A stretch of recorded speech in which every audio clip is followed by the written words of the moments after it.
resurfacing work. The Highways Agency say they've worked through the night to complete the work ahead of schedule. The Spanish owners of London Luton Airport say they expect to get the go-ahead for multi-million-pound expansion plans in the next few weeks. The plans would increase capacity to up to 18 million passengers. The chairman of Iain was speaking at an awards ceremony in London. Iain bought Luton Airport last year. Councils in Buckinghamshire will publish a report later this morning which reveals an alternative route for the controversial High-Speed 2 rail line. The current path runs through large parts of the Chiltern Hills, an area of outstanding natural beauty. More from our political reporter, Paul Scoynes. Ahead of Monday's parliamentary debate on HS2, councils from Buckinghamshire and environmental groups will publish a route expected to contain more tunnelling and a move away from more sensitive areas of the Chilterns. The government and HS2 Limited say the current route is the most efficient and suitable for the high-speed line, and say compensation and environmental mitigation measures are already enough. A father from Luton has been charged with killing his 9-week-old daughter. 32-year-old Adam Stokes from the Runfold area has been charged with the manslaughter of his daughter, Scarlett Stokes-Craig, who died of head injuries in January last year. He will appear before Luton magistrates next month. Guide dog users in Watford are gathering to raise awareness about their rights. They say some food outlets and retailers have refused them entry. Rose Evans regularly shops in Watford and says it's vital for her to take her dog with her. My dog is my eyes. My dog takes me into places, and it is illegal for them to tell me that I can't bring my dog in. But they don't have it. They don't like that. It wears you down in the end. In sport, Wycombe's home match with Bristol Rovers tomorrow is being described as one of their biggest games in the last 10 years. Both sides are battling against relegation to the conference. The weather, a misty start with rain this morning, sunny spells this afternoon, but thundery showers this evening. A maximum temperature 17 degrees Celsius. And you can get the latest news and sport online at bbc.co.uk/3 counties. BBC Three Counties Radio's big tour of beds, hearts and bucks. Come and meet us, wonderful people, wonderful situation, wonderful location, good shopping. It's all about where you live. Got a scenic location, willow trees, it's a nice place to go and see it. And all this week we're featuring London Colney. And it's got a village feel to it, but it's not what I call a village. The big tour of beds, hearts and bucks. Is it a village BBC or not? Three Counties What is it? Radio. I just don't know. Is it a village or not? It's got a village feel to it, but it's not a village. Well, does that mean it's a village? How can a town feel like a village? What? I've got no idea what's going on. Thank God it's the last day there. Morning, this is Iain Lee, BBC Three Counties Radio. It's Friday. And that's good news for everybody. Lots to talk about on the show, including kids get 2 weeks off in term time, blind people get very, very angry in Watford, and HS2 gets more tunnels. Well, it might. Well, it probably won't, but it might, but it won't. 08459 455 555 is the phone number. Speak to you. Oh. That wasn't meant to happen. This was meant to happen. Oh, God, that wasn't meant to happen. No, that wasn't meant to happen. No, that wasn't it. No, completely broken the show. Is that R. Kelly? No, I've broken the show. Do you want me to sort it out for you, bruv? Could you? While you're doing Bear that... with me. No, don't worry. While you're doing that, we'll have some of this. Oh, no. Oh, this? Yeah, this is good. Hey, I got new boots on. Yeah, this song's for you. Keep saying you got something Iain. for me. Oh, it's not that one. Something you call love, but confess you've been a messin' where you shouldn't have been a messin'. Now someone else is getting all your best. Stick with it. These boots are made for walking, and that's just what they'll do. One of these days, these boots are gonna walk all over you. Woo! We're not really going to play all of that, are we? Yeah, totes. Really? You ready? Yeah, totes. You. Cheeky. Slick mix there. Yeah, I'm like a DJ or something. Oh. You keep saying you got something for me. Something you call love, but confess you've been a messin' where you shouldn't have been a messin'. And now someone else is getting all your best. These boots are made for walking, and that's just what they'll do. One of these days these boots boots are gonna walk all over you.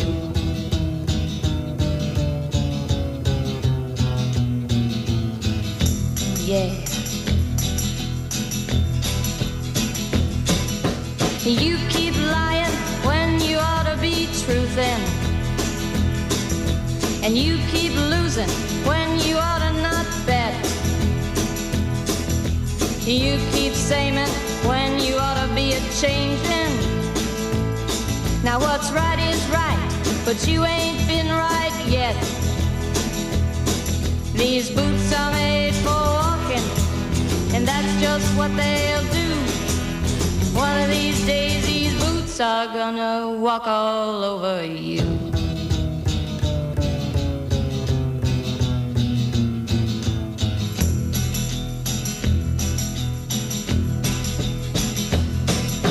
You keep playing where you shouldn't be playing. And you keep thinking that you'll never get burned.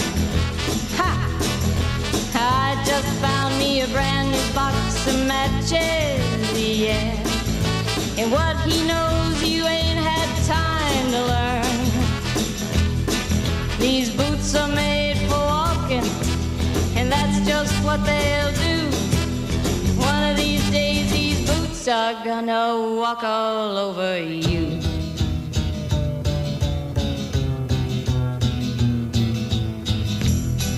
Are you ready, Boots? Start walking.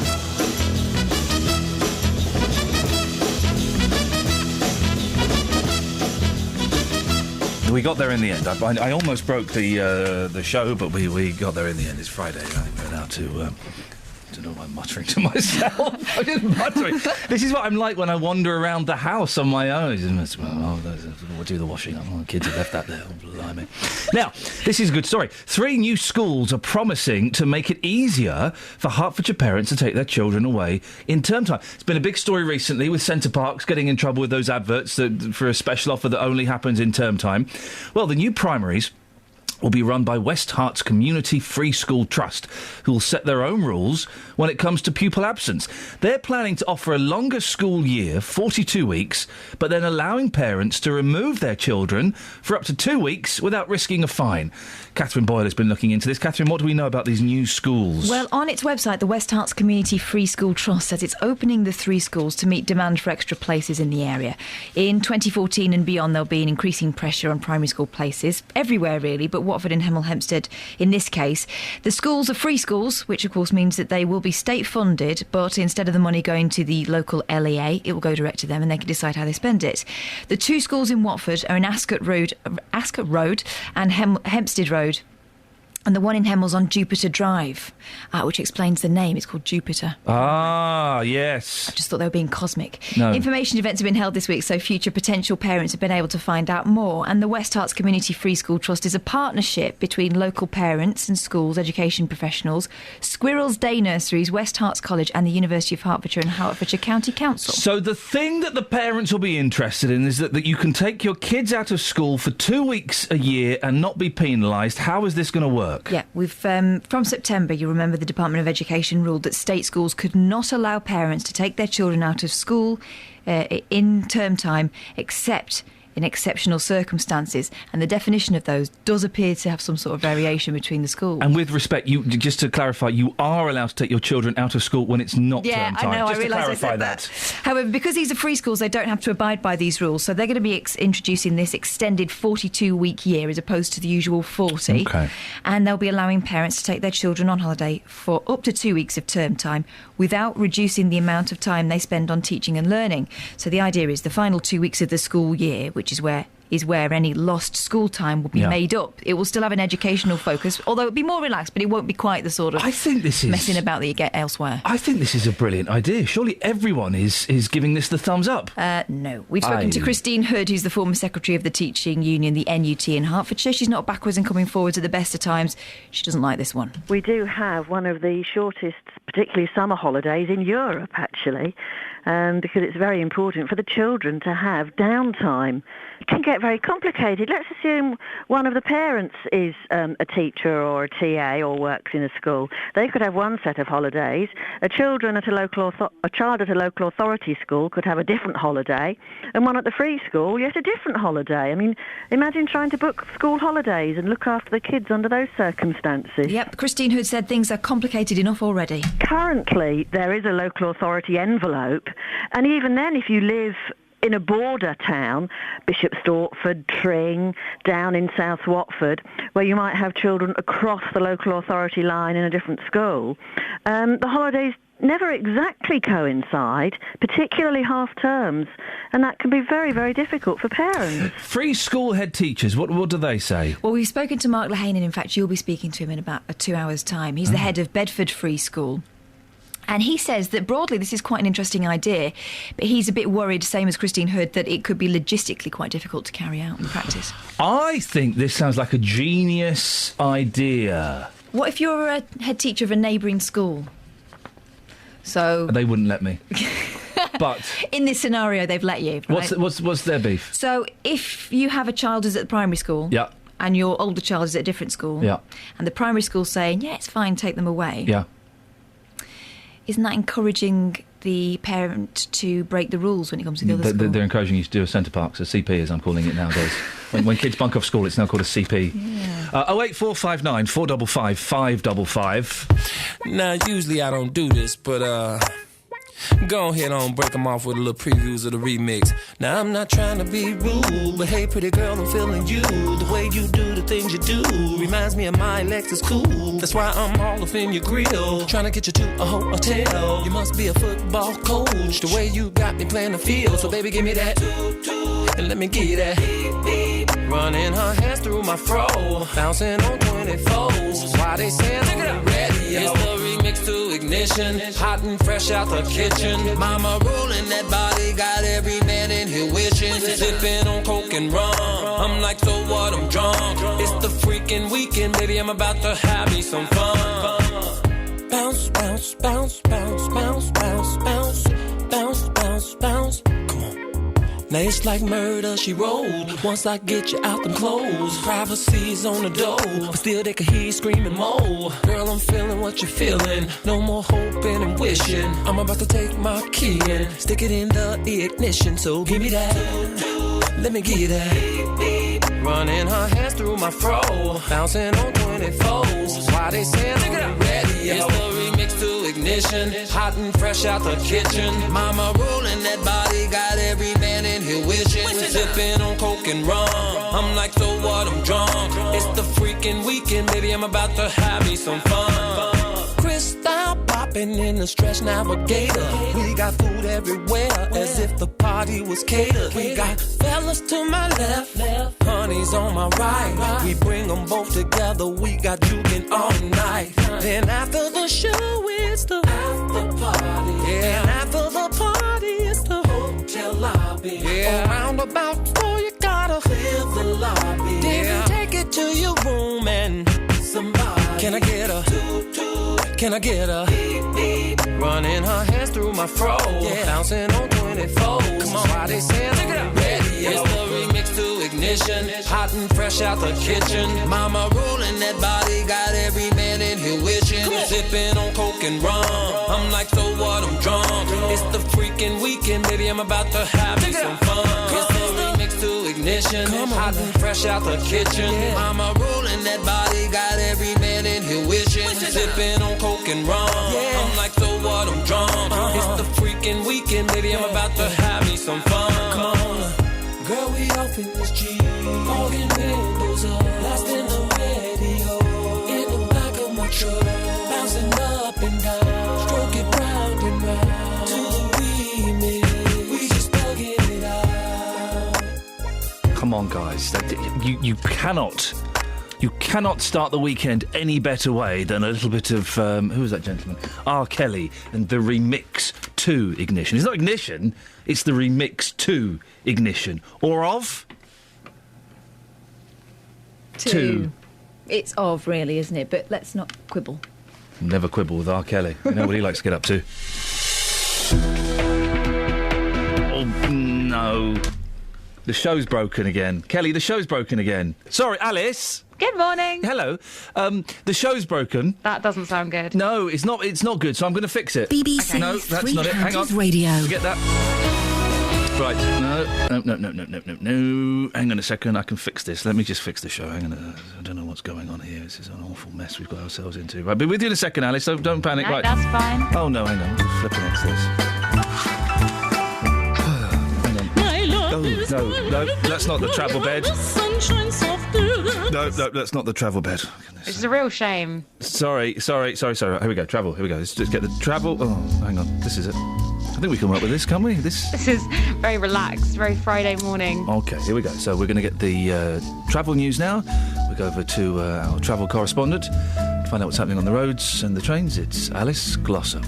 Good morning. On the speed sensors in Hitchin, the A505 already looking slow towards the centre of town. Then we've got some roadworks to watch out for in Hertford Heath. On the A10, a lane is closed near the Amwell roundabout. And also the Buckingham Pie Pass, we've got roadworks around the Shell roundabout. Do expect delays there because they may have temporary traffic lights at times. I'm Alice Glossop, BBC Three Counties Radio. I have no idea what happened there, Alice. I'm sorry. We'll fix the show for 6:30, I promise, OK? That's absolutely fine. Thank you very much indeed. No idea what's going on here. He would give his heart gladly.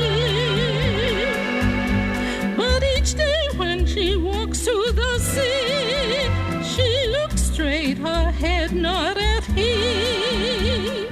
Tall and tan and young and lovely, the girl from Ipanema goes walking, and when she passes he smiles, but she doesn't see. I can only apologise. I've got no idea what's happened. I suspect Roberto Peroni has been up to his Italian mischief. Very mischievous, those Italians, aren't they? Aren't they? Right, 6:18? Gosh, I'm in trouble. It's Friday the 25th of April. I'm Iain Lee. These are your headlines on BBC Three Counties Radio. 3 new primary schools which allow parents to take their children on holiday during term time are being opened in Hertfordshire. The West Herts Community Free Schools will be based in Watford and Hemel Hempstead. The M25 has reopened this morning in Hertfordshire following yesterday lunchtime's fire involving an articulated lorry carrying cooking oil. And councils in Buckinghamshire will publish a report later this morning which reveals an alternative route for the controversial High-Speed 2 rail line. BBC Three Counties Radio.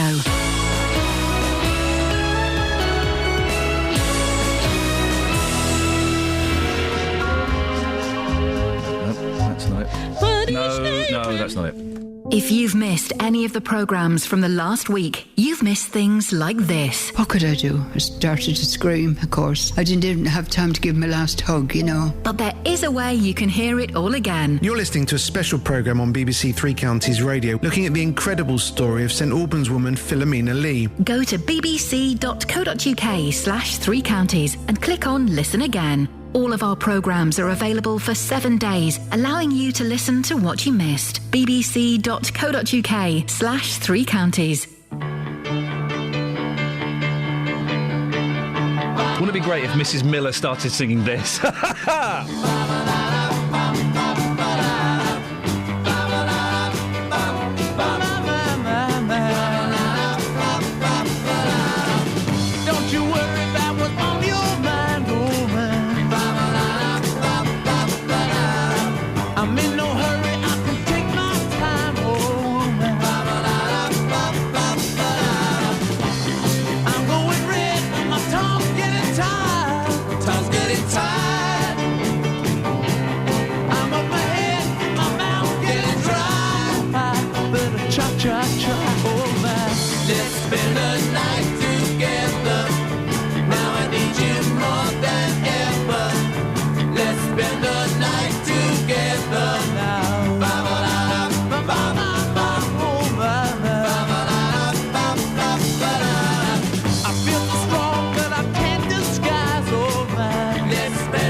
night together.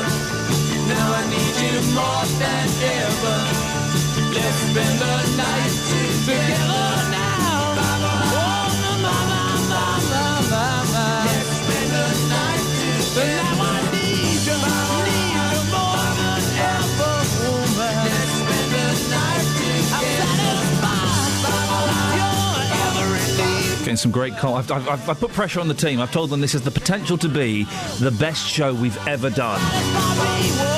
It's a cracking start. And on my Facebook page, facebook.com/Iain Lee Official. Yeah, that's right. Yeah.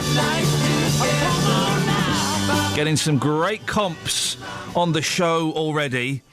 Just trying to boot it up. And here we go. Let me read some of the cons. Joyce Stewart has posted. No! Please don't start playing Mrs. Miller. So annoying, and you put me in a bad mood. Great stuff. I'm glad we're helping your morning this morning, Joy. I'm really glad you're in... Oh, hang on, no, she didn't like it, did she? Oh, disappointing. Now, a group of blind and partially sighted people are making a stand against shops and cafes in Watford who tell them to leave their guide dogs outside. They'll be gathering in the town centre later on in a bid to what they claim is a growing problem, in a bid to halt what they claim is a growing problem. Our reporter Ben Nye met Rose Evans there yesterday. When it's very crowded, we have a terrible job because people just stop in the middle of the pavement and the dog then has to swerve to avoid them. Certain shops you walk in and they'll say, no dogs, you've got to leave your dog outside. And do you explain I the dog? explain to them that it's... My dog is my eyes. My dog takes me into places and it is illegal for them to tell me that I can't bring my dog in. But they don't have it. They don't like that. It wears you down in the end. Well, Sue Rowan is from the Hearts and Beds branch of Guide Dogs for the Blind. Sue, it's not nice to talk to you again because I can't believe we're talking about this. Yes, it is unfortunate that it is happening more and more. Rose, who our reporter was speaking to, is right. It is illegal, isn't it, for places to refuse guide dogs entry? Yes, it is. Unfortunately, a lot of these establishments don't really know the difference between a pet dog and a service dog or an assistance dog. And they don't... A lot of them also find... They think that if they have a dog on the... they will lose their health and hygiene licence, but of course there's a specific clause within that law that makes an exception for assistance dogs. And that's everywhere, isn't it? Guide dogs, assistance dogs, they can go everywhere. They can go to hospitals, they can go to restaurants, they can go to Nando's, they can go wherever they want, can't they? Yes, exactly. I think the only place you probably wouldn't take a guide dog would be in the... A cat shop. Service unit. I wouldn't take a guide dog to a cat shop, you never know. Very good idea. Probably in a unit in a hospital where sterile conditions are required, but generally everywhere they can go. And even if food is openly displayed, because there might be some people who might turn their nose up at the thought of that. Yes, I think they don't realise also that guide dogs are highly trained animals and are usually very well controlled by their owners. How does a blind person, a partially sighted person, how does this affect them when they go into a Nando's or to somewhere to have a little snack or do some shopping and they're told, sorry, you can't bring that in? How does it affect the person? It does erode a person's confidence a great deal, as Rose said. At times you get really tired and fed up with it. We've had a number of guide dog owners who've actually stopped going out altogether because they're very embarrassed. They don't want to cause conflict. And they feel it's a personal affront to them. It's really, really difficult, as it is, as a blind or partially sighted person, to get around. And this just adds to the stress and the anxiety of something that is living daily. So what's happening in Watford today, Sue? We're gathering together with a number of guide dog owners and sighted guides. And we're going to be popping into different food and restaurant outlets along various roads in the town centre where we've had a number of these incidents taking place. And we're going to be showing them information that we've provided on all different types of assistance dogs. So that includes hearing dogs, dogs for the disabled, those the ones that help epilepsy, warning about epilepsy, seizure alert, etc. We've actually got photographs of these different dogs in their proper harnesses so that people can recognise what they are. And we're then going to do an educational situation where we just explain to them that it is illegal and that they could be deemed to be discriminating against a disabled person if they refuse services. So, can I ask you a question about guide dogs? How skilled are they? If I was blind and I had a dog and I said, "Right, Martha, take me to the library," does it work like that? Can you tell it where to go and it takes you there? I'm afraid it's not that easy, no. They are highly trained. It takes us 2 years to train them. Oh, no, but once they're trained, can they do that? No. Well, yes and no. Oh. It's a bit of a question. When you work with a guide dog, it is a partnership. Yeah. The dog's trained really to keep you safely on the pavement and to take you around and to stop at every down curb or dropped curb. It's actually the owner's responsibility to give the dog the instructions on where to go. So one needs to be very well orientated. Right, OK. You need to kind of have your bearings and know sort of which way you're heading. And finally, Sue, I hope you don't mind, we'll get the details of where people can gather and meet later on if they want to take part in this. Have you heard of these guide horses? I think we've had this discussion. We have, haven't we? I tell you why they're in my mind, because I was with a sister at the weekend who's really into horses, and I mentioned the guide horses to her. She went, "Oh, don't be so stupid." I said, No, trust me. And once we managed to get internet connection, I showed her these guide horses. They're tiny. They can sit on your lap. I think this may be the way forward, Sue. So if people want to come and join you and support you today, what's the plan? Where can they meet you? We're meeting at the Barracuda Cafe on the High Street, who I might add is a friendly guide dog establishment. And we're going to start from there at 10:30. We're going to actually meet with the local MP and the mayor, who are also going to come along and support us. They're going to do a blindfold walk challenge and a bus drive, which will be really interesting. So did you say a bus? They're going to drive a bus blindfolded? No, sorry, bus ride, my apologies. Bus ride, no, sorry, I got a little bit excited there. That would have been awesome. We are doing this event as a combined thing with Disability Watford, who is a local service organisation who supports people with all disabilities, and they're going to point out the difficulties of riding on the bus when you are blind or partially sighted. So that's going to happen simultaneously with us doing our access visits to all the different food outlets. Well, Sue, I wish you the very best of success, and I hope that, with the greatest of respect, I hope we never have to speak again, because I get so depressed when I hear this story of guide dogs and assistance dogs being turned away from premises. So hopefully, you'll be able to sort this out once and for all. Well, hopefully, yes. We keep our education going. And hopefully, as time goes on, more and more people will become aware, and we will definitely have less of these kind of situations. Sue, thank you. Best of luck. I hope it goes well today. Sue Rowan from the Hearts and Beds branch of Guide Dogs for the Blind. A lovely person and a good sport. As is Alice. Beds, cards and bugs. BBC Three Counties Radio. On the speed sensors in Luton, the Kidneywood roundabout, the London Road at Poach, heading towards the motorway, starting to build up at the moment.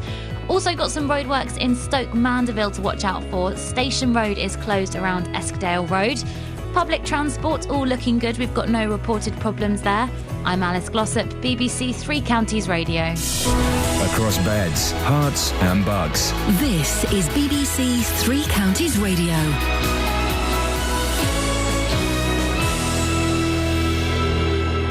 It's 6:30, I'm Simon Oxley. 3 new primary schools which allow parents to take their children on holiday during term time are being opened in Hertfordshire. The West Herts Community Free Schools will be based in Watford and Hemel Hempstead. The M25 has reopened this morning in Hertfordshire following yesterday lunchtime's fire involving an articulated lorry carrying cooking oil. The Spanish owners of London Luton Airport say they expect to get the go-ahead for multi-million-pound expansion plans in the next few weeks, and councils in Buckinghamshire will publish a report later this morning which reveals an alternative route for the controversial high-speed 2 rail line. Three Counties Sports. BBC Three Counties Radio. Wycombe's home match with Bristol Rovers tomorrow is being described as one of their biggest games in the last 10 years. Wanderers go into the match level on points with Rovers, with just goal difference keeping the pair above Northampton, who occupy the final League Two relegation spot. Here's midfielder Matt Bloomfield. It's certainly a big game, yeah. Obviously, I've been lucky enough to be involved in some important games during my 10 years here, but it's certainly an important game, and that fact is not lost on me or the squad. We know how important it is, and we're looking forward to it. We're embracing it, and we can't wait to get started. In the Championship, Watford go to Derby. In League One, MK Dons will check on the fitness of George Baldock, Dele Alli and Isel McLeod ahead of the trip to Rotherham. Manager Cole Robinson is also turning his attention to keeping midfielder Stephen Gleeson, with his contract ending in the summer. I'm desperate for Stephen Gleeson to stay, obviously. I think the player knows what we think of him, what the fans think of him, certainly. I think he's had a bad season, a bad 2 seasons. A bit indifferent in not performances, but an injury.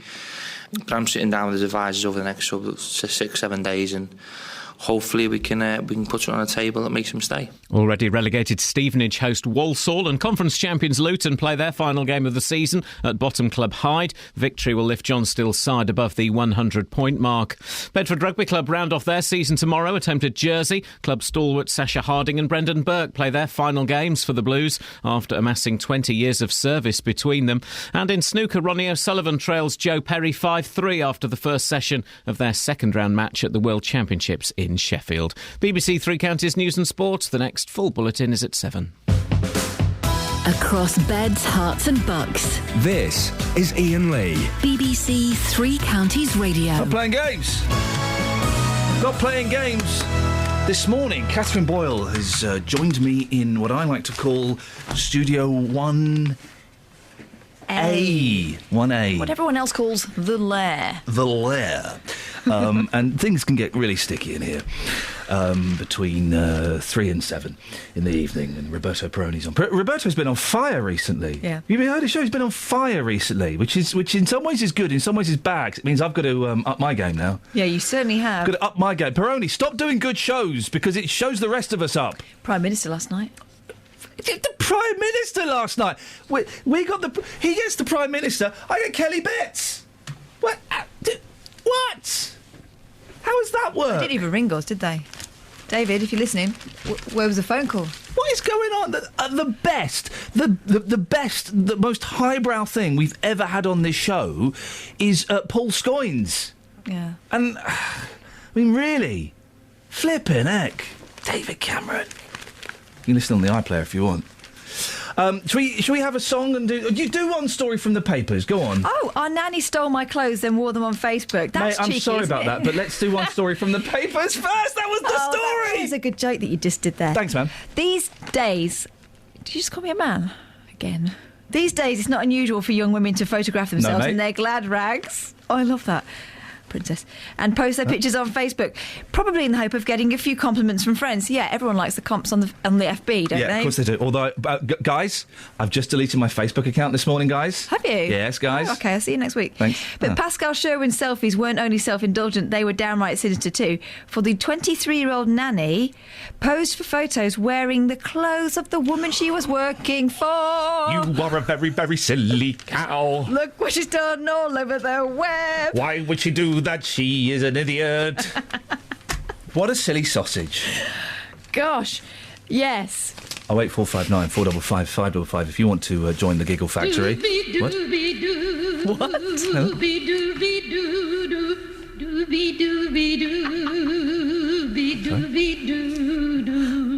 Strangers in the night. I don't know. I've no idea what's going on here. This is exchanging glances, wandering. She's not even trying to sing in time with the music. Could you hear the music? You do think did she go and record her bit?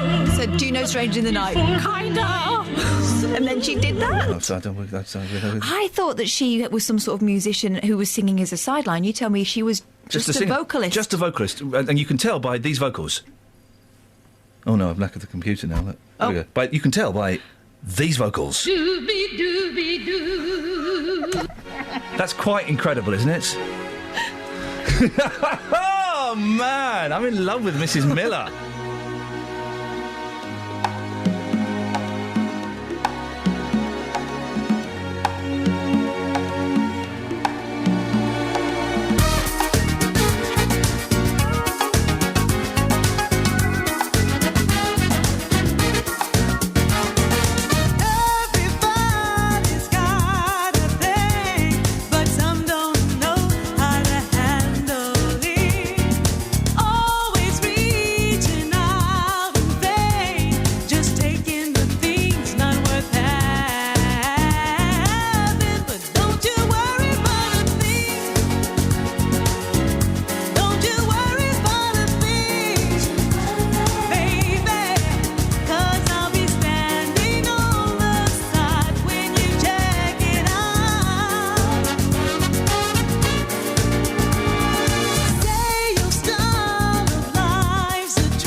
photographs in the newspapers today.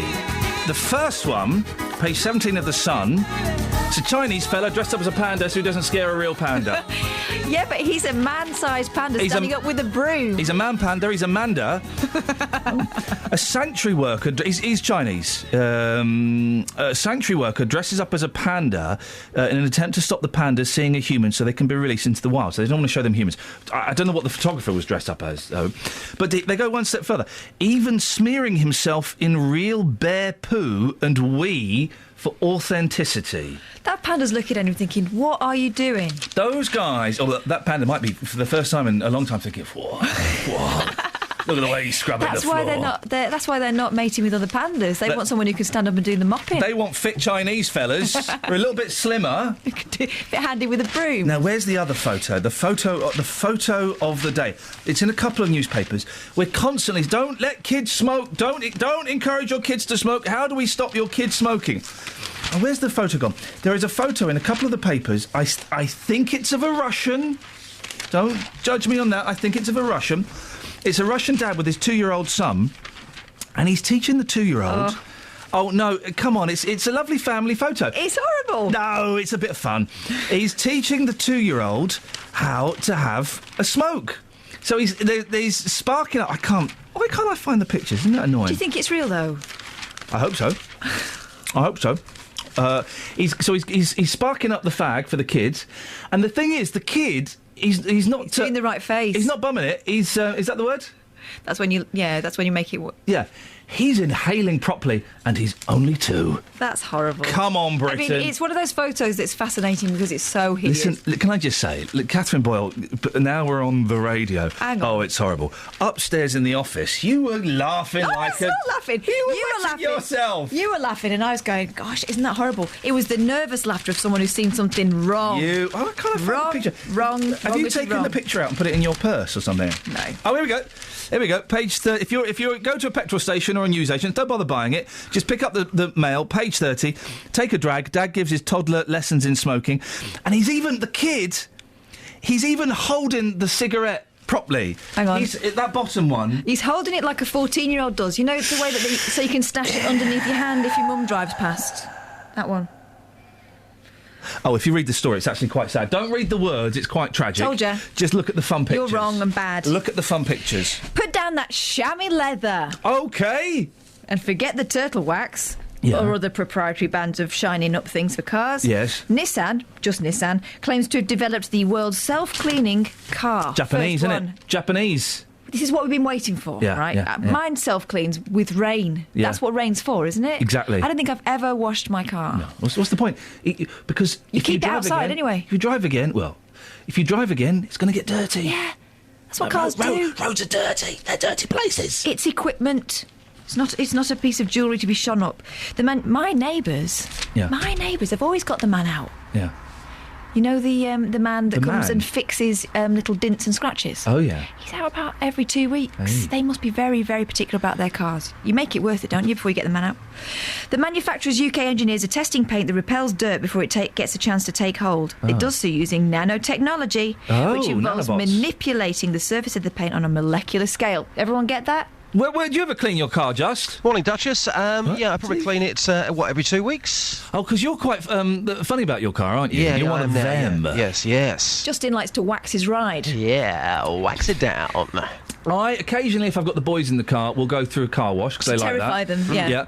But more often than not, less often than not. Occasionally, I'll go and pay the Romanians to do it, because they do a cracking job. 15 quid, inside and out, beautiful. For me personally, I have to say, a couple of weeks ago, not that I'm stalking you here, boss, but I went into the car park and your car was absolutely gleaming. Thank you, mate. So you must have had your car washed, correct? Yes. I guess so, I guess. And the wheels were looking black as well. Yes. Instead of brown. Thank you. It's okay. Just an observation. It looked nice. What? Are you here for a reason, or is it just to irritate us? Well, no, not just to irritate you, but yeah. How was your kebab last night? My kebab was lovely. Yes, we spoke about kebabs the other day being dodgy, and I thought, you know what, I'm going to go and have a dodgy kebab, and I enjoyed it. Yeah. You say, did you have 2 kebabs? No, just the one. Okay. But you phoned up to order it? Yeah. I'm not going to sit in a kebab shop for 15 minutes. VIP. VIP. Come on. So, go on, what have you got for us today, boss? Well, you tell me what you want, and I shall deliver it on the streets for you this morning somewhere in Beds, Hearts and Bucks. What would you like me to go and do for you? I reckon... Well, what do you think? When was the last time you cleaned your car? I don't think... you don't see people going out with a bucket or a hose anymore on a Sunday morning. I think unless you put your car in the garage, there's no point cleaning it. No one cleans their car. Can you find someone who regularly cleans their car with a bucket and a sponge? OK, leave it to me. I shall report back in, what, 45 minutes? An hour? Wow. Yeah, sure, why not? Yeah, OK, let's do it, yeah. OK. Great tune, by the way. Incognito. Don't you worry about a thing. Shouted by moi. See you later. Travel news for beds, cards and bugs. BBC Three Counties Radio. The M1 London bound starting to build up on the speed sensors just after junction 7 for Hemel Hempstead. Also, the M25 starting to look busy. Anti-clockwise, a heavy going between junction 21 for the M1 and 20 for Kings Langley. Also struggling a little around junction 16 for the M40. Public transport has no reported problems. I'm Alice Glossop, BBC Three Counties Radio. Thank you, Alice. 6:46. It is Friday, the 25th of April. I'm Iain Lee. These are your headlines on BBC Three Counties Radio. 3 new primary schools which allow parents to take their children on holiday during term time are being opened in Hertfordshire. The West Herts Community Free Schools will be based in Watford and in Hemel Hempstead. The M25 was reopened this morning in Hertfordshire following yesterday lunchtime's fire involving an articulated lorry carrying cooking oil. And councils in Buckinghamshire will publish a report later this morning which reveals an alternative route for the controversial High Speed 2 rail line. Right, we'll find out more about HS2 in a minute, but before that, let's get the weather. Here's Elizabeth. Beds, Hearts and Bucks weather. BBC Three Counties Radio. Hello, very good morning to you. It's going to be a rather wet day, I'm afraid, today. It's a fairly dry early start, some clouds, some mist, some murk around. It's a fairly mild start too, but it won't be too long before we start to see outbreaks of rain, probably over the next few hours or so, just edging into southern areas of the three counties. The rain is going to be on and off for much of the rest of the day, and it could turn quite heavy at times. We might just see something drier and brighter this afternoon. Underneath the cloud, if we keep it for the rest of the day, then we're only looking at temperatures at around 14 or 15 degrees, but if we do get a bit of brightness, we could see the temperatures whiz all the way up into the high teens. That in turn could spark off some thunderstorms, which we might yet see into this evening's rush hour, so possibly some difficult driving conditions a bit later on. Either way you look at it, it's going to be quite unsettled. There will be lots of wet weather around today, and overnight tonight the showers drifting away to the north. Cloudy, mild, mostly dry night to follow. Certainly the second half of the night, temperatures down to 9 or 10 degrees, but a further band of rain is going to give us a wet start to the weekend. Drier and brighter on Saturday afternoon, the risk of a few showers. Sunday cloudy with some showers. That's the forecast. Is it your last day with us? Yes. What's going on, you slacker? Hi. I thought you called me something else. Oh, no, Elizabeth, I wouldn't do that on air. Leave. I'm going on maternity. Oh, why is that? Yes. Why? Yes. Because I'm having a little baby. Oh, isn't that exciting? Yeah. When is it due? End of June. But I'm going off now because sometimes I get out of breath, you see. I can't really do my job anymore. You've got 2 months yet, for goodness sakes. I know, but when I have to talk for like 3 minutes on the it's television, hard work, I sound like I'm going to expire at the end of it. And who wants to watch a pregnant lady on television? Blah. Do you know what you're having yet? I do. It's a little girl. Oh, fantastic. Yes. Well, you have lots of fun with that. I hope it all goes safely and smoothly. I'll speak to you in an hour, Elizabeth. Will do, bye. Thank you. Nick Coffer on BBC Three Counties Radio. How about a bit of murder and death, particularly local murder and death from the 19th century? I mean, one of the crimes in the book, I think there's a potential there for miscarriage of justice. There until 3 o'clock this afternoon. More great music to come in the next 2.5 hours. Every once in a while, I like a little bit of epic on this programme. Nick Coffer. Today, I'm just outside of Aylesbury at Stoke Mandeville. I'm at Hoola, which is an animal rescue centre in the paediatrics ward of the L&D Hospital. I'm in St Albans. Nick Coffer, weekdays from 12 on BBC Three Counties Radio. How about a little bit of murder? BBC introducing Kelly Betts. It's hosted by the excellent Gary Floyd, but that doesn't stop you having your say about it. Tell us about the show and this week's BBC introducing track by James Bay called Let It Go. Thanks. You've left me with not much. Is it the one from Frozen? I like that. No. Let it go, let it go. Much, much better. Okay. BBC Introducing, you can hear it every Saturday night. Gary Saturday night Floyd! From 8 o'clock with Gary Floyd. Gary Floyd. It's very good. He's excellent. This is our Introducing track of the week. It's by James Bay from Hitchin, and it's called Let It Go. Not that one. Let that go. We should get, Kath, I'm thinking we should get Gary Floyd in for this bit. Yeah, to, really, it's to do his this show, bit. It's his so- show, we should let him do it. That's true. I could give him the scripts for it. Let it go, let it go. Oh, it starts off mysterious. Snow blows white on the mountain tonight. Stronger than 1, stronger than 10, It's stronger nice, than isn't 100 it? men. Already. You're liking it already. I'll give you my thoughts after this when we speak to Nanny Eileen. I mean, what? From walking home and talking lows, to seeing shows in evening clothes with you, from nervous touch and getting drunk, to staying up and waking up with you. And now we're sleeping at the edge, holding something we don't need. All this delusion in our heads is gonna bring us to our knees. So come on, let it go. Just let it be. Why don't you be you? And I'll be me. Everything that's broke, leave it to the breeze. Why don't you be you? And I'll be me. And I'll be me.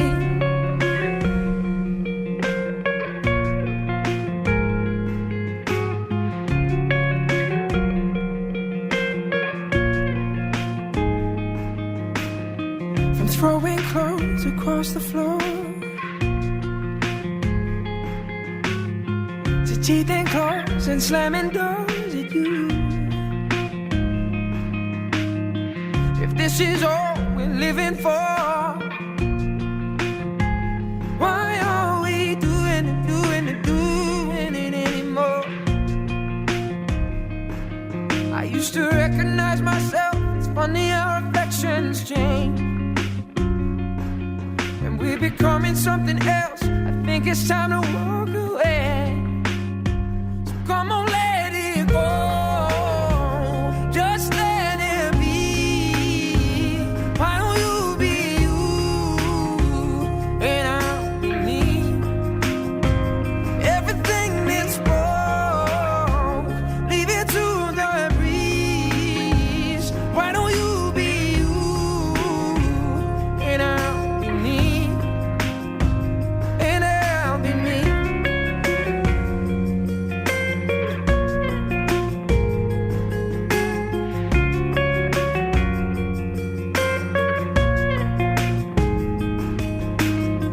Trying to fit your hand inside mine when we know it just don't belong.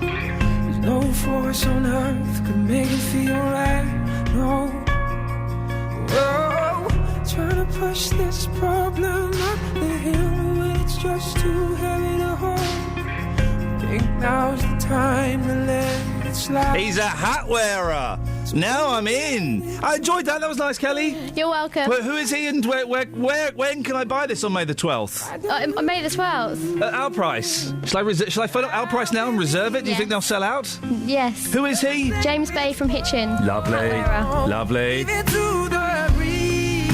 But I have to do that. I'm sorry, I have to do that because I've got to talk about this on Monday. The government, excellent stuff, by the way. That was enjoyed that song a lot. On Monday, the government launches the next stage in the HS2 saga. No, don't switch off, please. Stay with me on this one.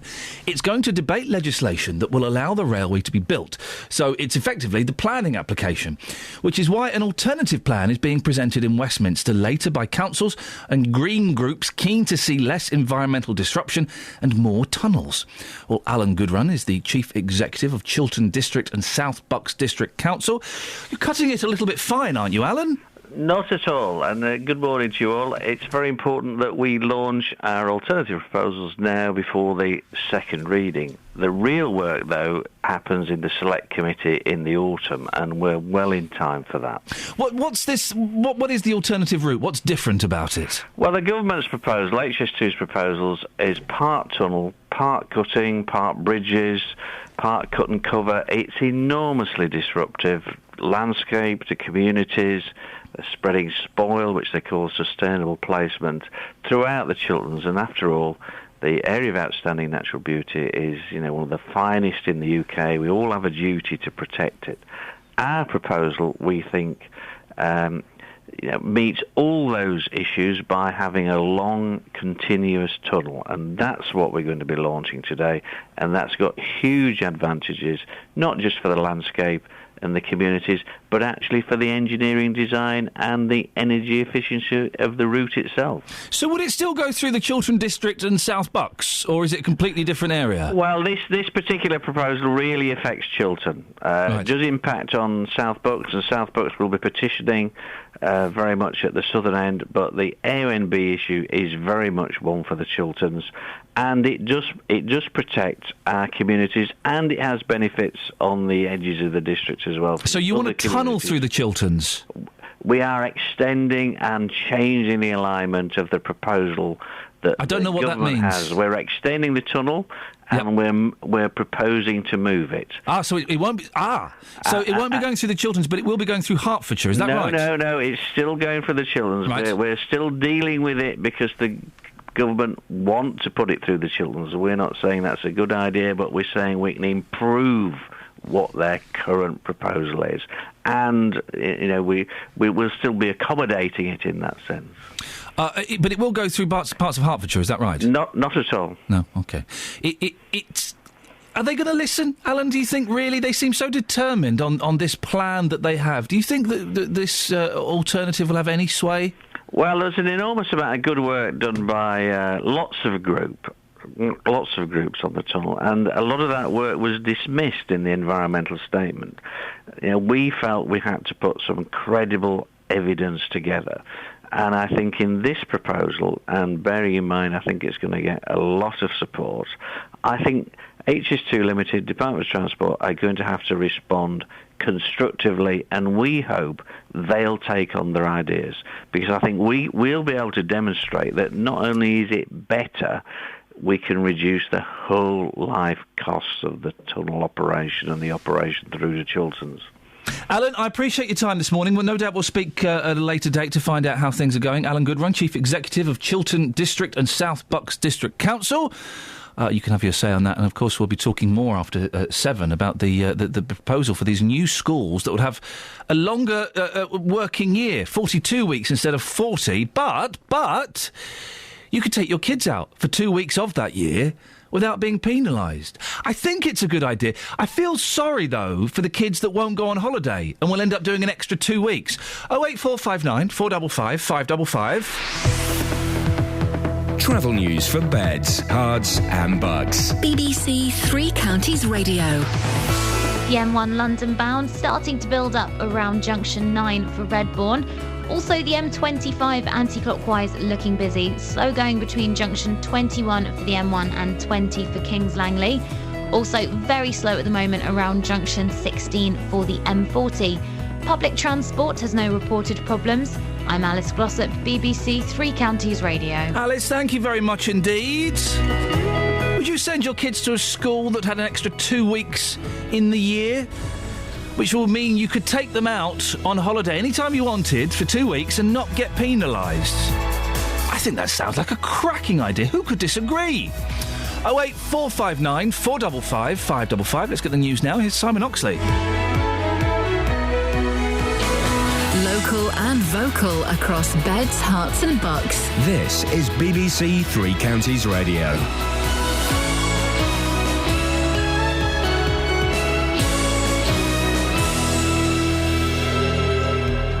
It's 7 o'clock. The headlines: Hertfordshire free schools to allow term time holidays. M25 reopens after lorry fire. And Buckinghamshire Council's proposed new route for HS2. BBC Three Counties Radio. 3 new primary schools which allow parents to take their children on holiday during term time are being opened in Hertfordshire. The West Herts community free schools will be based in Watford and Hemel Hempstead and plan to have a 42-week school year rather than the current 40 weeks. But Christine Hood, the former secretary of the NUT in Hertfordshire, says allowing children to be absent 2 weeks a year could be difficult in reality. Let's assume one of the parents is a teacher or a TA or works in a school. They could have one set of holidays.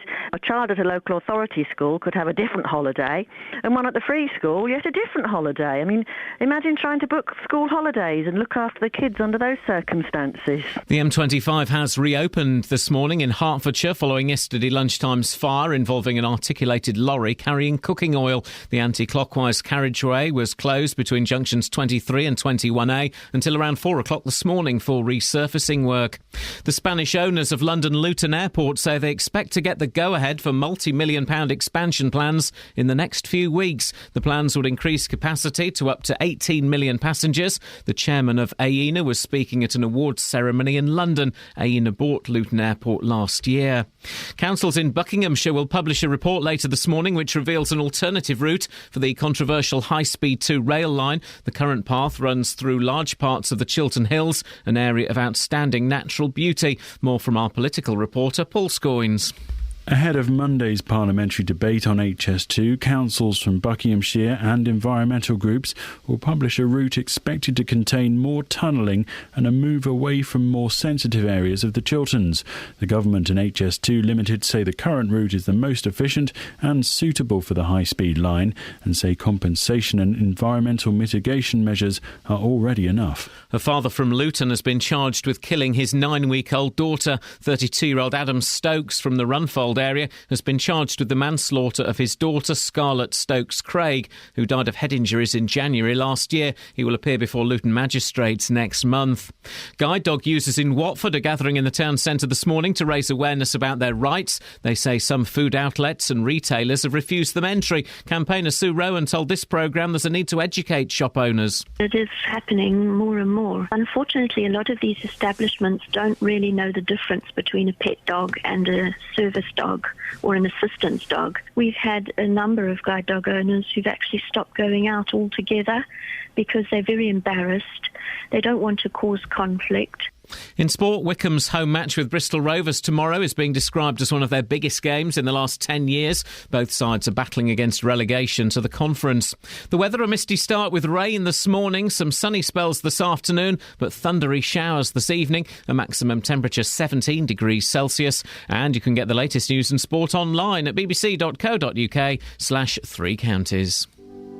BBC Three Counties Radio's big tour of beds, hearts and bucks. If you walk around down by the riverside, you'll meet people from all over. Every one of them will wave and say hello. All this week, we're featuring London Colney. My favourite bit about London Colney are the people. There's such a mix of people. It's very cosmopolitan. It's all about where you live. Yeah, I'm a Colney girl at heart. I would never move anywhere else. The Big Tour. BBC Three Counties Radio. Catch a falling star and put it in your pocket. Never let it fade away. Catch a falling star and put it in your pocket. Save it for a rainy day. No idea what's going on. The show is broken. By the way, I said this show had the potential to be the best one we've ever done. Stand down, team. Stand down. Let's just say I dropped the baton during the relay. It no longer has that potential. It can definitely be in the top 100 that we've ever done. No. We can't bring this one back. It's like the fella in Flatliners who actually dies. Morning, this is Iain Lee, BBC Three Counties Radio. Kids get 2 weeks off in term time. Blind people get angry in Watford. And when was the last time you washed your car? Yes, I know. Facebook.com/BBC3CR. You can send me a text, but I won't tell you the number. You can call 08 459 455 555. Across beds, hearts and bucks. This is BBC Three Counties Radio. Now, the school holidays have only just finished, leaving many parents counting the cost of another rip-off holiday or mini-break. Trust me, I went away to Paris and it was well expensive. But there may be a glimmer of hope on the horizon if you live in Hertfordshire. The trust behind 3 new free schools set to open in September are promising not to penalise parents who take their primary-age children away for up to a fortnight in term time. The West Herts Community Free Schools Trust says the longest school year they'll be offering, which will be 42 weeks rather than 40, means they can be more flexible. Well, in a moment we'll speak to NUT's Regional Secretary Hilary Buckey, but first let's talk to Dr Sue Attard. She'll be the Executive Principal of one of the new schools, Jupiter Community Free School. Morning, Sue. Good morning. So, how will you manage children being out of school in term time? Well, it's a bit of a deceiving headline, actually, because parents have to apply to us in exactly the same way as they do in all other schools for exceptional circumstances to take holiday in term time. So that's the situation that we run. But it won't even be considered in other schools, will it? Well, we consider it in the same way, but yes, it isn't necessarily considered in other schools, but heads have the same level of responsibility that I have under the 2013 Education Act to take into consideration the exceptional circumstances. Okay. And so it would only be exceptional circumstances. So I couldn't say, for example, right, I want to take Johnny and Susan away to Centre Parks for 2 weeks, Dr Attard. Is that okay? You would have to fill in the form and discuss it with me in exceptional circumstances. OK, well, the exceptional circumstances are it's the only time I can afford a holiday, and they've got excellent flumes. OK. So would you say yes? Oh, that wouldn't necessarily... No, that wouldn't be an exceptional circumstance. Oh. So what would be an exceptional circumstance? Well, if you've got a family who maybe are in the armed forces or maybe the police service where people have had to be on duty during the school holiday time and they don't get any choice because of maybe the certain employment that they have. So what? Hang on. If my wife was a police officer, we could take 2 weeks off in the middle of May. But if my wife wasn't, we couldn't do that. Yeah. Well, it would be considered on an individual basis for each family. I mean, we've run for the last 2 years a similar system at our school in Hatfield, and we haven't had any. We've had a handful of applications from parents for holidays in term time, but we've had 70% of parents that have taken the 2 weeks extra education time we put on. So hang on, what is this 2 weeks extra? Is that compulsory? No. It's voluntary for parents and for teachers as to whether they want to do the 2 weeks extra at the end of the school year. So our school year finishes at the same time as all other schools, and then parents can opt into the 2 extra weeks. Okay. So the term time is still 40 weeks with an optional 2 weeks extra? Absolutely. Well, Sue, in that case, I apologise. I believe we've been sold a pup. I believe you have. No, well, thank you for clearing it up, but I'm sorry if we've done you a disservice. Yeah, and the 2 extra weeks that we do also is not counted within our attendance figures, even though 65% of our children in Hatfield last year did actually attend school in those 2 weeks. And what bonuses will the kids have for attending that extra 2 weeks? Well, what we do is we do using an applying type curriculum, so we keep those English and mathematics skills still sharp, using them in a variety of different ways. And my teachers are facilitators of the learning of the children in those 2 weeks. So it's just a way of not having that 6 weeks of downtime and schools find really difficult in early And are the teachers keen to do that, Sue? Because we often hear, don't we, that teachers work much harder than perhaps we expect they do, and a lot of their summer holidays taken up with marking and preparation and things like that. Have you found that teachers are keen to work these extra 2 weeks? Teachers, in the same way as children, volunteer. So I speak to the teachers about the situation that's coming up for the 2 weeks, and their terms and conditions are the same as other teachers, and if they want to opt into doing the extra 2 weeks, they're free to do so, for which they're repaid for that. Well, Sue, I'm glad you managed to come on and clear up a few issues, and I'm sorry that we may have presented it in a slightly wrong way. We'll find whoever did that and have them thrown off of a tall car park. But, Sue, thank you very much for coming on this morning. OK, thank you very much. Dr Sue Attard. Of course, we won't have anybody thrown off of a tall car park. We will have them cleaned and then dismissed. 08459 455 555. Across beds, hearts and bucks. This is Iain Lee. BBC Three Counties Radio. I do like it. I do like it when I have the full facts and story in front of me. It really does make my life so much easier, as it wasn't then. Right, should we have a look at the front pages? Yes, we have to, as we've had to drop a guest because they have no relevance to the story now.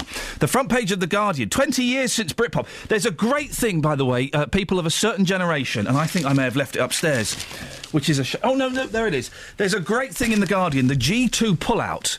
It's all about Britpop, and it's kind of, hokey and cute and stuff. But they have 3 also-rans in there. They've got the singer from the band Salad. Anybody? I remember Salad. I remember the cover of their album.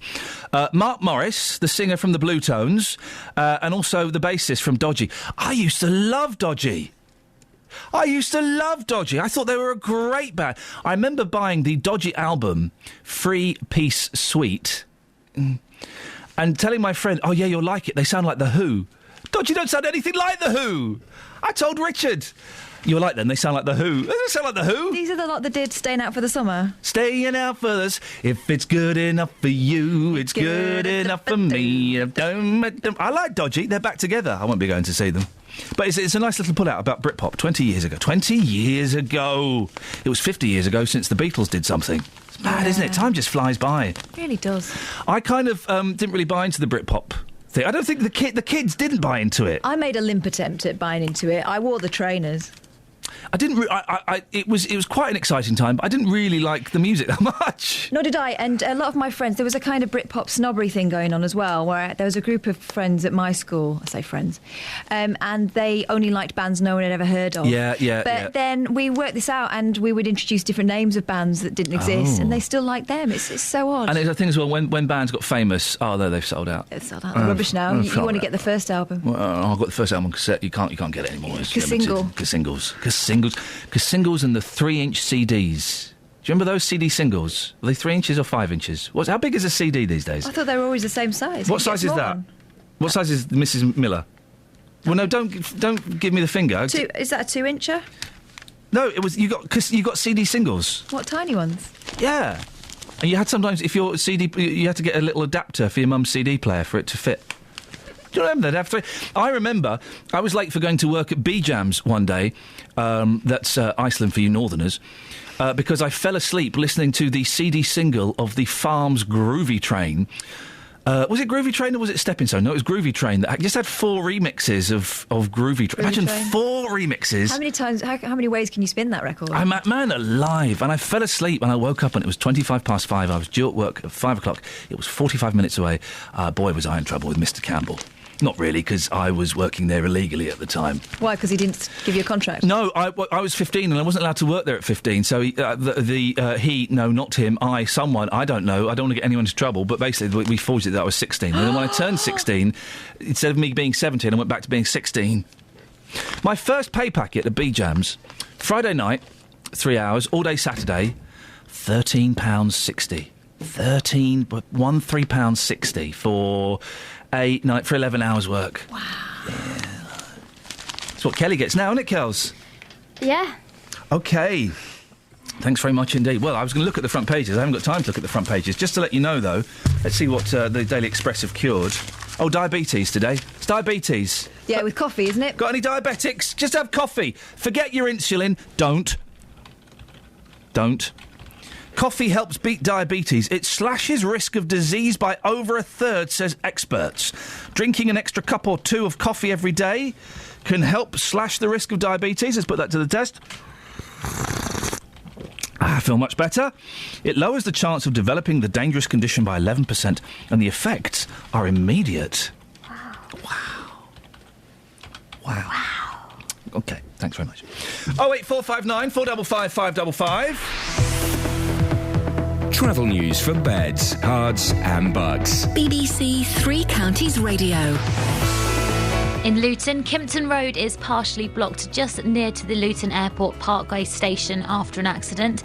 On the speed sensors, not picking up any delays around the area though. In Harpenden High Street, heavy going in both directions around the Station Road. And also the M1 London bound building up around junction 9 for Redbourne. The M25 anti-clockwise very slow between junctions 17 for Maple Cross and 16 for the M40. Public transport has no reported problems. I'm Alice Glossop, BBC Three Counties Radio. Thank you, Alice. Always prepared is our Alice. Unlike us, it turns out. Right, it's 7:15. It's Friday. It's the 25th of April. I'm Iain Lee. These are your headlines on BBC Three Counties Radio. Councils in Buckinghamshire will publish a report later this morning which reveals an alternative route for the controversial High Speed 2 rail line. The Spanish owners of London Luton Airport say they expect to get the go-ahead for multi-million-pound expansion plans in the next few weeks. And the M25 has reopened this morning in Hertfordshire following yesterday's lunchtime's fire involving an articulated lorry carrying cooking oil. Has reopened. Every time I read this sentence, it feels like there's something wrong, but I think it's me. Let me read that again. The M25 has reopened this morning in Hertfordshire following yesterday lunchtime's fire. It was me, I apologise. BBC Three Counties Radio.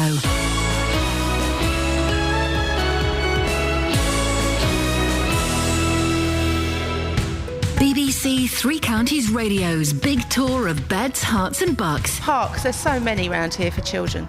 And it's just got such a nice atmosphere and everyone's really friendly. Inviting everyone to where you live. Probably the best place to live for a good community, good lifestyle, friendliness. And all this week we're featuring London Colney. Just step out of the house, perch into the fields, and it is very picturesque. The green down the bottom end there, bits by the river. If you've got a story everyone should hear about, let us tell them about it. Oh, I think the roads really do need to be looked at, resurfaced. Our High Street needs resurfaced. The big tour of beds, hearts and bucks. I mean, if I had opportunity, I'd live here, like in London County. I like it very much. Yeah, I'm a Cody girl at heart. I would never move anywhere else. BBC Three Counties Radio. Lovely. Now, a group of blind people are heading for Watford later to challenge what they say is an increasing number of shops and cafes where guide dogs are effectively banned. They argue that being told to leave dogs outside is like asking someone who can't walk to get out of their wheelchair and hobble in. But that claim isn't necessarily something all blind and partially sighted people would agree with. Some feel that the dog is being overly relied upon and people could have just as much freedom, if not more, if they were given better training early in their blindness. Well, Jessica Collette volunteers with Sight Concern in Bedfordshire. She also has a guide dog. Morning, Jessica. Good morning. What's your response to those people who say you'd be better off if you'd been offered more training?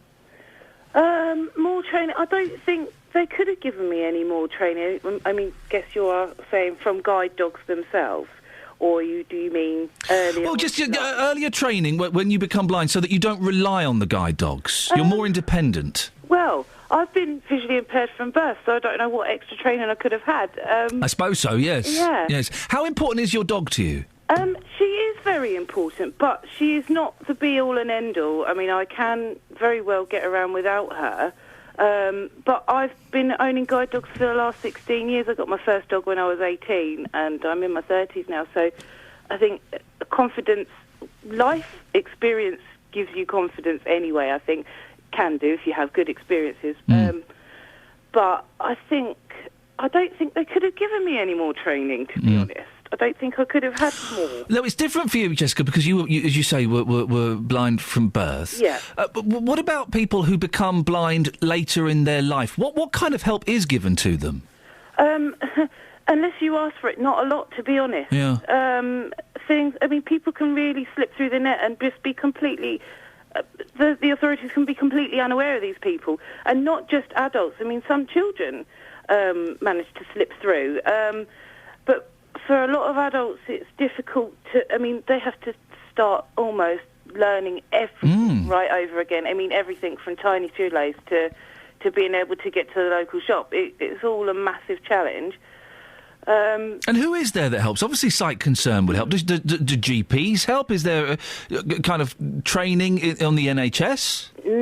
Not really. I mean, there is local authority sensory impairment teams for deaf and blind and for deaf blind, and they do give long cane training, rehabilitation training with, as I said before, relearning skills and everyday stuff.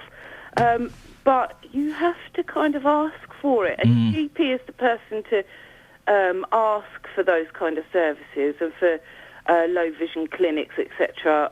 You have to go through your GP. It's not like you can just go to your local charity and think, oh, I can go in and just pick up whatever I need. There are those facilities, but for more important things, you really do have to go through your doctor, and it's quite a long-winded process. It can take a long time. And I imagine for those people that do fall through the net, or perhaps aren't quite as pushy as other people, it can be a very lonely process, going blind, losing your sight. I can fully imagine that it would be, and I feel so grateful that I've never had to go through it.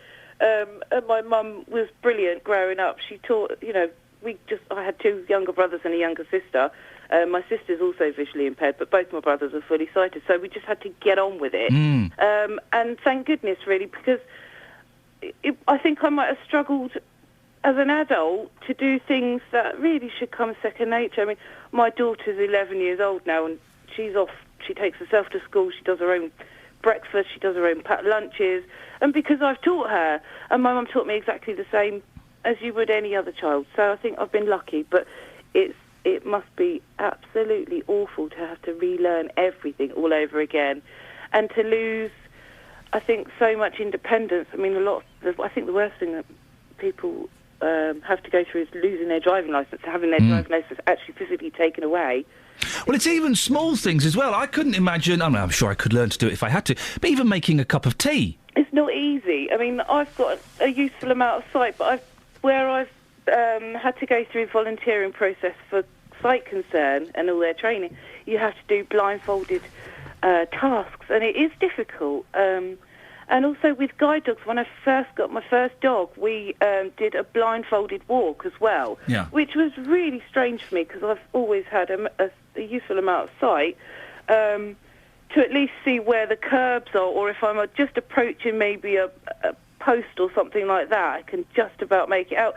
But to actually see absolutely nothing was quite frightening. Now, when your guide dog retires, you're not going to get a new one, is that right? I'm really not sure yet.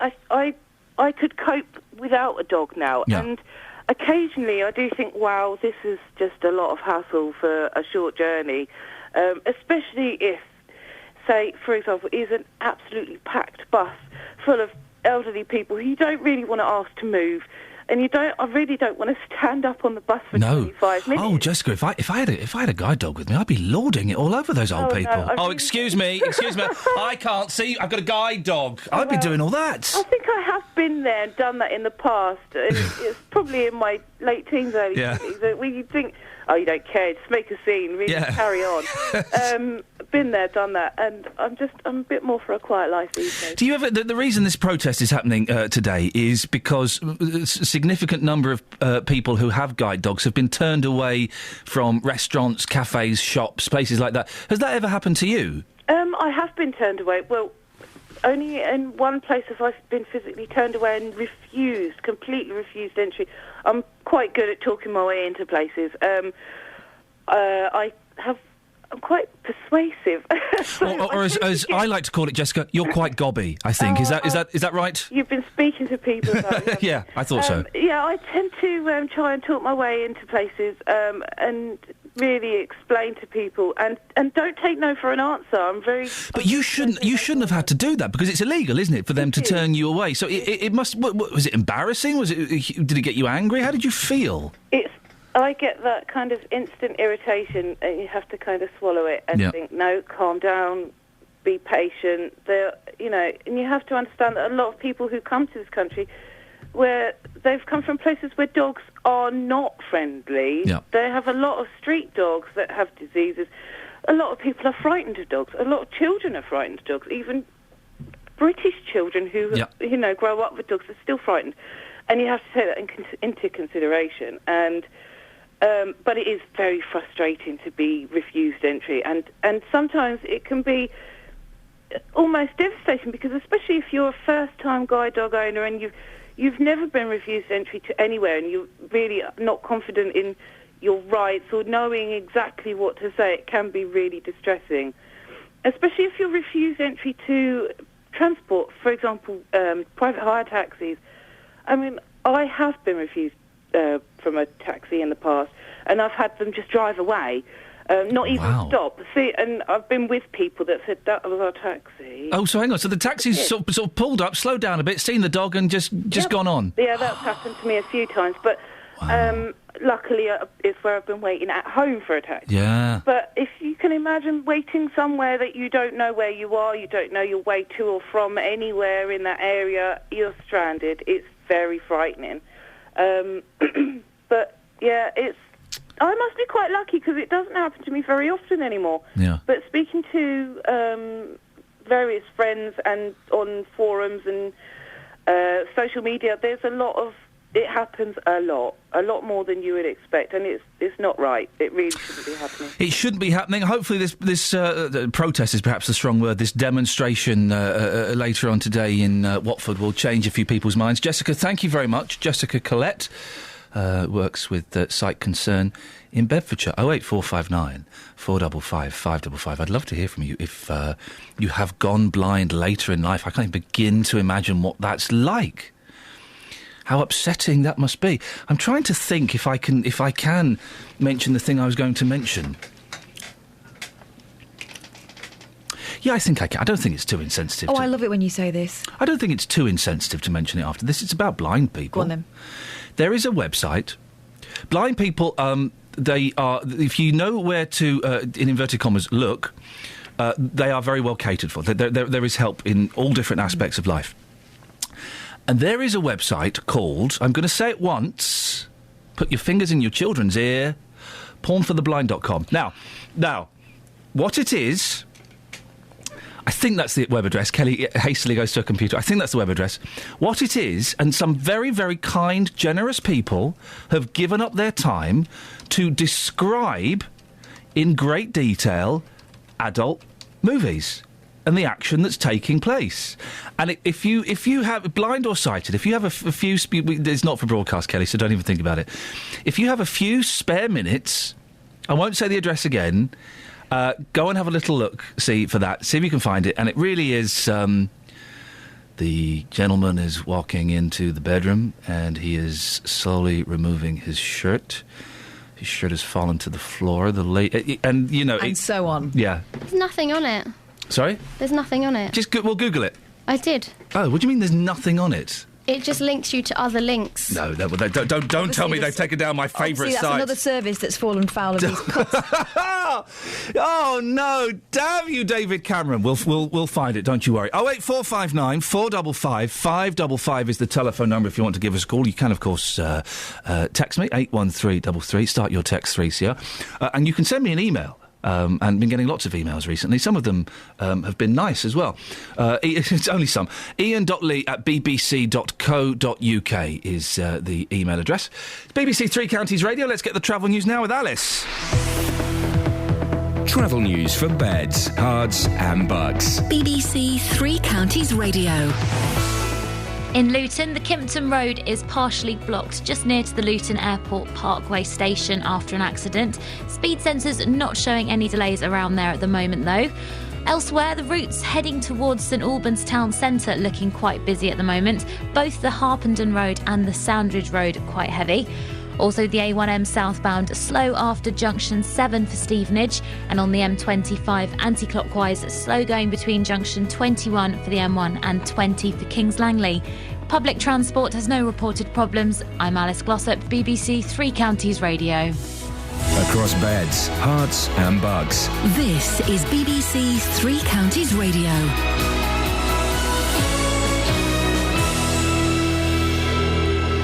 It's 7:30. I'm Simon Oxley. Councils in Buckinghamshire will publish a report later this morning which reveals an alternative route for the controversial High Speed 2 rail line. The current path runs through large parts of the Chiltern Hills. The councils are proposing a continuous tunnel. The Spanish owners of London Luton Airport say they expect to get the go-ahead for multi-million-pound expansion plans in the next few weeks. People buying homes will face tougher checks on their suitability for a mortgage from midnight. And the M25 has reopened this morning in Hertfordshire following yesterday lunchtime's fire involving an articulated lorry carrying cooking oil. Three Counties Sports. BBC Three Counties Radio. Wycombe's home match with Bristol Rovers tomorrow is being described as one of their biggest games in the last 10 years. Wanderers go into the match level on points with Rovers with just goal difference, keeping the pair above Northampton, who occupy the final League 2 relegation spot. Here's midfielder Matt Bloomfield. It's certainly a big game, yeah. Obviously, I've been lucky enough to be involved in some important games during my 10 years here, but it's certainly an important game, and that fact is not lost on me or the squad. We know how important it is, and we're looking forward to it. We're embracing it, and we can't wait to get started. In the Championship, Watford go to Derby. In League One, MK Dons will check on the fitness of George Baldock, Dele Alli and Isle McLeod ahead of the trip to Rotherham. Graham Westley's already relegated Stevenage host Walsall. If I'm honest, this week's been a real relief, which sounds a bizarre thing to say, but anyone close to me will know that last summer I was really worried about what I'd inherited here, and I probably quietly was thinking that relegation was a distinct possibility. And conference champions Luton play their final game of the season at bottom club Hyde. The victory will lift John Still's side above the 100-point mark. Bedford Rugby Club round off their season tomorrow at home to Jersey. Club stalwarts Sasha Harding and Brendan Burke play their final games for the Blues after amassing 20 years of service between them. And in snooker, Ronnie O'Sullivan trails Joe Perry 5-3 after the first session of their second-round match at the World Championships in Sheffield. BBC Three Counties News and Sport. The next full bulletin is at 8. Call 08459 455 555. BBC Three Counties Radio. You might not ever get rich, but it's better than digging a ditch. If you go, you gotta know. This is what I'm saying to you. Do at the car wash. The car wash, baby. I was hoping Justin was going to join in. The car wash, baby. The car wash. The car wash, baby. Gonna get your car washed at the car wash. No, not on that song, boss. You're not going to join in, mate? No, not on that one. Why not, man? Listen, I enjoy with you destroying certain songs. Yeah, I don't mind doing that, but the car wash, Gwen Dickie and Co., you cannot mess with that. Come on. At the car... I wasn't ruining it. I was singing it. I was playing... No, come on. I was playing... I tell you what I can do for you. Yeah, go on, Fred. OK, 42 seconds. Being a former mobile disc jockey, talking up to the vocal there. The... Yes. What? You're not going to do this for 42 seconds, are you? No, just 10. Okay. I can do that bit. I'm not going to sing that one. That's what I'm saying. That's all I'm saying, boss. I don't think we've got car wash on the system, which is a real shame because I was going to play car wash, but we haven't got car wash on the system. Great film. No, it's a terrible film. Oh, it's an awful film. Nothing happens in it. They're at the car wash. I have been listening to a lot of Neil Hannon, The Divine Comedy. Okay, and there is a song called "Bad Ambassador," which is a really, it's quite a sleazy song, and he goes quite high in it. And I drove to from my house to London yesterday, and I drove from London back to my house, a significant journey, and I played that song on loop. And man alive, I was singing it like I was wailing. I was driving up the motorway with my windows open, just singing it at the top of my voice. It was great, Justin. I felt free. Do you know what? I'm going to let you have this one, actually. Go on, fella. I was actually going to do this tomorrow on my programme, but why don't we do great driving songs? Hey. Songs that you sing along to that just make you feel good. You can only listen to them, and they only get 10 out of 10 when you are driving. Okay. And you won't use... Are you going to use this tomorrow still? No, I'm not, because I spoke to somebody yesterday in London Colney. I'm going to give you one because, we spoke to a man yesterday in London Colney who said to me, Don Henley, The Boys of Summer, that for me is the greatest driving song of all time. And for me personally, that was going to be the song that I said to myself, when I pass my driving test, that is going to be the first song that I listen to in my car.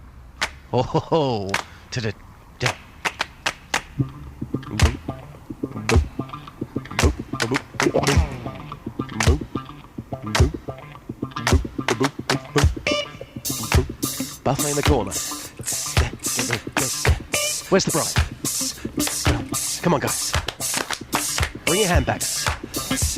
Take your shoes off. Building up to this one. See your hands in the air. JD's Discos. Taking it through till midnight.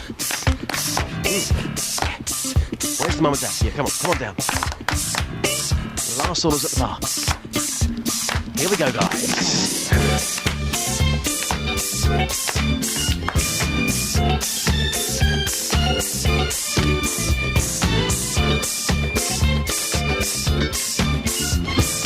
I'm going mad.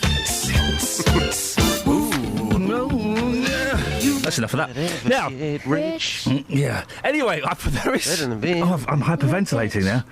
Well, the reason we're spending so long on this is because it turns out our first story was not a story at all. So we've got literally no content for the rest of the show. So you and I we can keep chatting for as long as you want. We can do this. Yeah. But the Japanese have at last invented a self-cleaning car. They'd have been better off inventing a robot that cleans cars and served tea. But never mind, Japan. Try again. Yeah. So we thought we would ask the residents of Beds, Hearts and Bucks. I don't know why I'm talking like that. When did you last clean your car? This is like the come down for me. Yeah. The last couple of weeks standing in, all those important issues. Feeling like the big man. Yeah. And now you're the small man again. And now suddenly out on the street say, when was the last time you washed your car? But Nissan have come up with this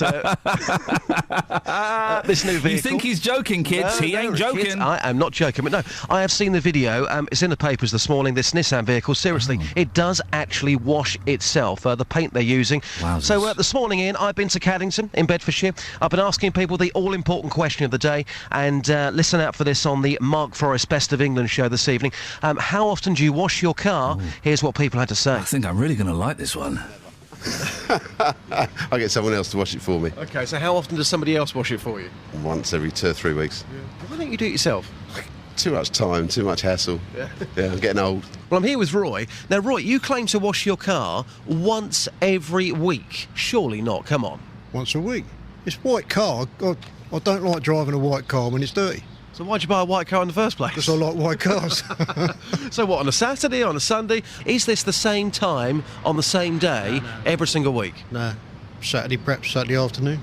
Sunday, perhaps. Because I'm speaking to a lot of people who say to me, do you know what, I go around the corner, I can get it washed for £5 now. Why do you still do it yourself and not get somebody else to do it for you? Because I can think of better things to do than a £5 and pay somebody else to do it. What's it take, 10 minutes? And what sort of tunes do you listen to when you're washing the car? A bit of Engelbert, maybe? How can I listen to that when I'm outside the car? Turn it loud. No. Bit of Release Me Down Your Street, they'd love it, wouldn't they? I don't listen to music while I'm washing the car. Brian, we're here in Caddington. Lovely village here this morning. I want to know, Brian, how often do you wash your car?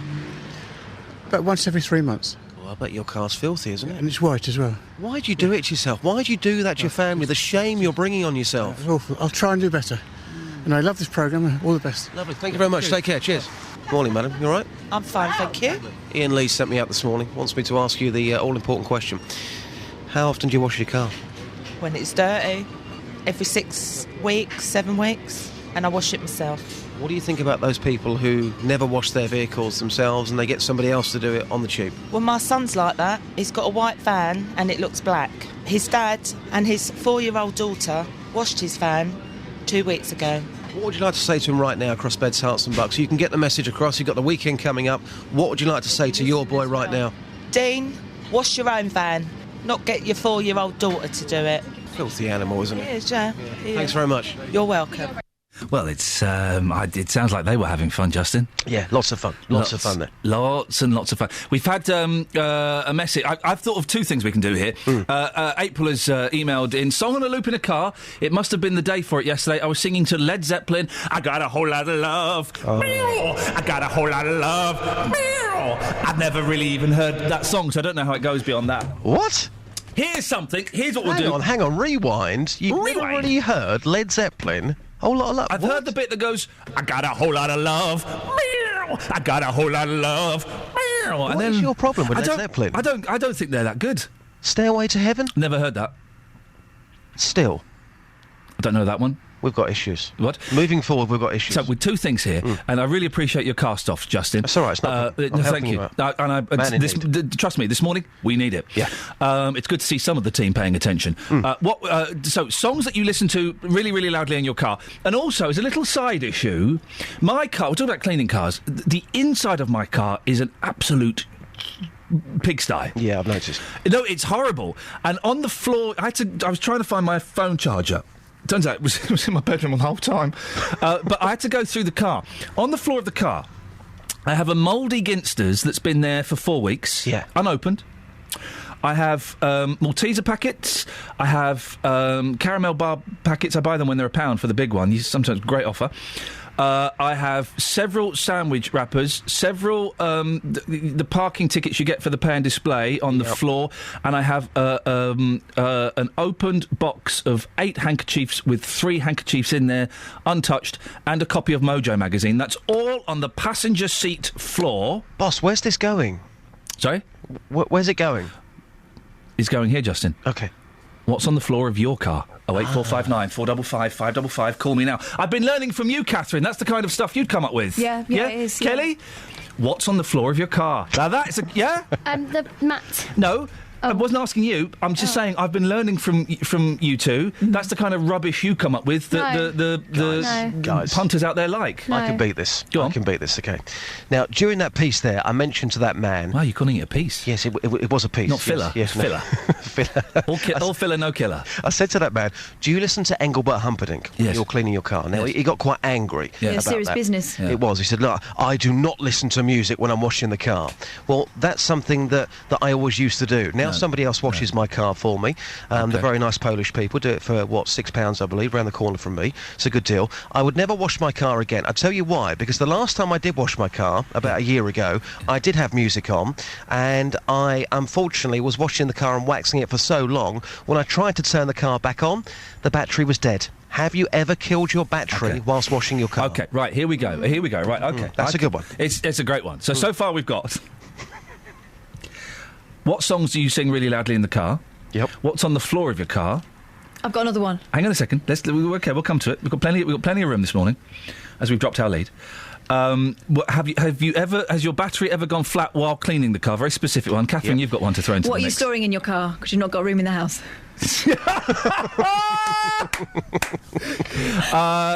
Okay, I'll buy that. I've got a Peppa Pig pushchair. I keep meaning to bin, and a deck chair in the boot of my car. I've got a VHS video recorder. I don't want my wife to know I've got it. I don't want my wife to... What have you got that for? Well, no, she doesn't listen to this nonsense. Where'd you get that from? Someone gave it to me. You bought it, didn't you? Yeah. How much? 20 quid? So I've got a VHS video recorder. Top loader? No, it's a front loader. Good band, though. Kelly? I've got a tent. I've got wellies, I've got bat and ball, I've got loads in there. In many ways, it's an extra room, isn't it? It really is. It's my only room, actually. It's like a shed. OK. But I don't want that to detract from what's on the floor of your car, which is the main focus of the rest of the show. Yeah, mine's more boot action. The thing is, you've probably got enough content here for a month. Yeah. All in 5 minutes. Well, the phones are going absolutely mental. I'm surprised that Catherine and Kelly got time to talk to me with the way We know why it's not. Go on. Call me now, 08459 455 555. There we go, Justin, Catherine, Kelly, thank you very much indeed. Turns out that pornfortheblind.com has been taken down. It's been taken down, unfortunately, dear listener. Don't worry, I'll do my best to locate that audio. Trucker Chris, morning, Trucker Chris.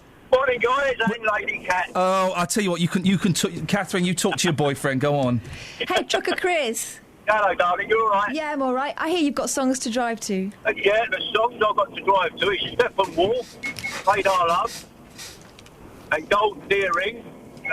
What's their one now? Radar Love. That's Golden Earring is Radar Love. Got it, yeah. What's Steppenwolf then? Born to be Wild? Born to be Wild, yes, that's the one. And what I've got on the floor of my car is because my wife drives it. Yes, this is what I'm back. I'm back in the room. Go on, what's on the floor of your car? Yeah, well, my wife drives it more than what I do because I'm on the road most of the time. Normally, there's a couple of pairs of high-heel shoes, entry-type boxes, and various jackets. And Trucker Chris, your wife's. Don't try and blame this on your wife. We all know what you truckers get up to, you mucky pup. You've got a long journey to drive. You want to make sure you don't get deep vein thrombosis, so you wear tights and high heels. You know, evening gowns in the cab and the full-blown jobby, you know, when we stop the truck stop, you know. The what jobby when you stop the trucks? I think we'll leave it there, Chris. Thank you very much indeed. 08459 455 555. So let's have a quick recap, Catherine. We've got songs that you drive to. We've got what's on the floor of your car. Have you ever let your battery run out because you're listening to the radio while washing your car? Someone phones up. So, Steve in Bletchley, have you ever let your battery run out because you've been listening to the radio while washing your car? Yes. Thanks for calling, Steve. And what's yours? And what are you storing in your car because you've not got room for anywhere else? Call me now, 08459 455 555. Travel news for beds, cards and bugs. BBC Three Counties Radio.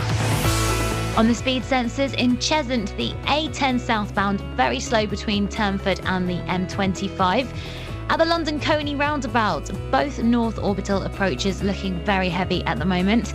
Then on the M25 anti-clockwise, looking slow between junction 18 for Chorleywood and 16 for the M40. Public transport has no reported problems. I'm Alice Glossop, BBC Three Counties Radio. Alice, thank you very much. Do give us a call. We we're dropping stories at a moment's notice this morning.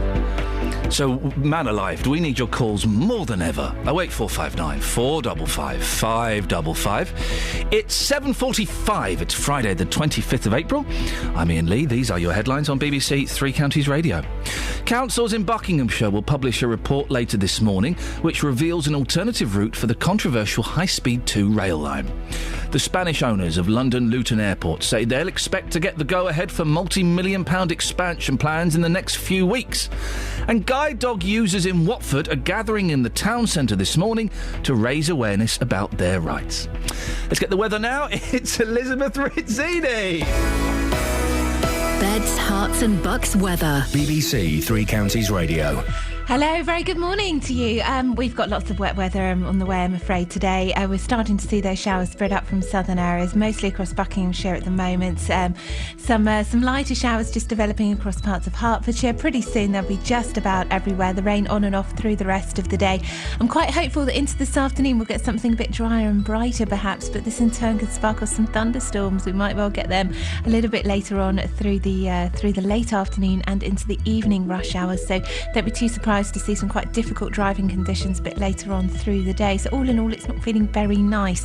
But if we do get some brightness this afternoon, then temperatures could shoot up into the mid to high teens. Otherwise, underneath the cloud, sticking at around 12 or 13 degrees Celsius. Overnight tonight, they're mostly dry as the showers push their way to the north. Cloudy and mild, really. But the weekend, yes, more wet weather on the way. A band of rain is going to give us a wet start to Saturday. Rain through the morning, clearing into the afternoon to leave something drier and brighter, so that's probably your best bet to get out and about. But there could be a few showers around still on Saturday afternoon. Sunday, again cloudy with some showers. That's the forecast. Thank you, Elizabeth. Every weekday morning. The shop didn't want to give me them back, so I went to the shop, paid them a fee to get my cylinders back. The JVS show fights for your rights and tackles your consumer problems. I went to speak to this company and I asked them what had happened. It took me absolutely ages to get through to anyone. If you need our help, email jvsshow@bbc.co.uk. After our last discussion about my cylinders, the governing body showed up at my house on the following day. And we could do the same for you. Thanks, Denise, and for the company for getting her cooker back up and running. Here's your horn. The JVS show, weekday mornings from 9 on BBC Three Counties Radio. Across beds, hearts and bucks. This is Iain Lee. BBC Three Counties Radio.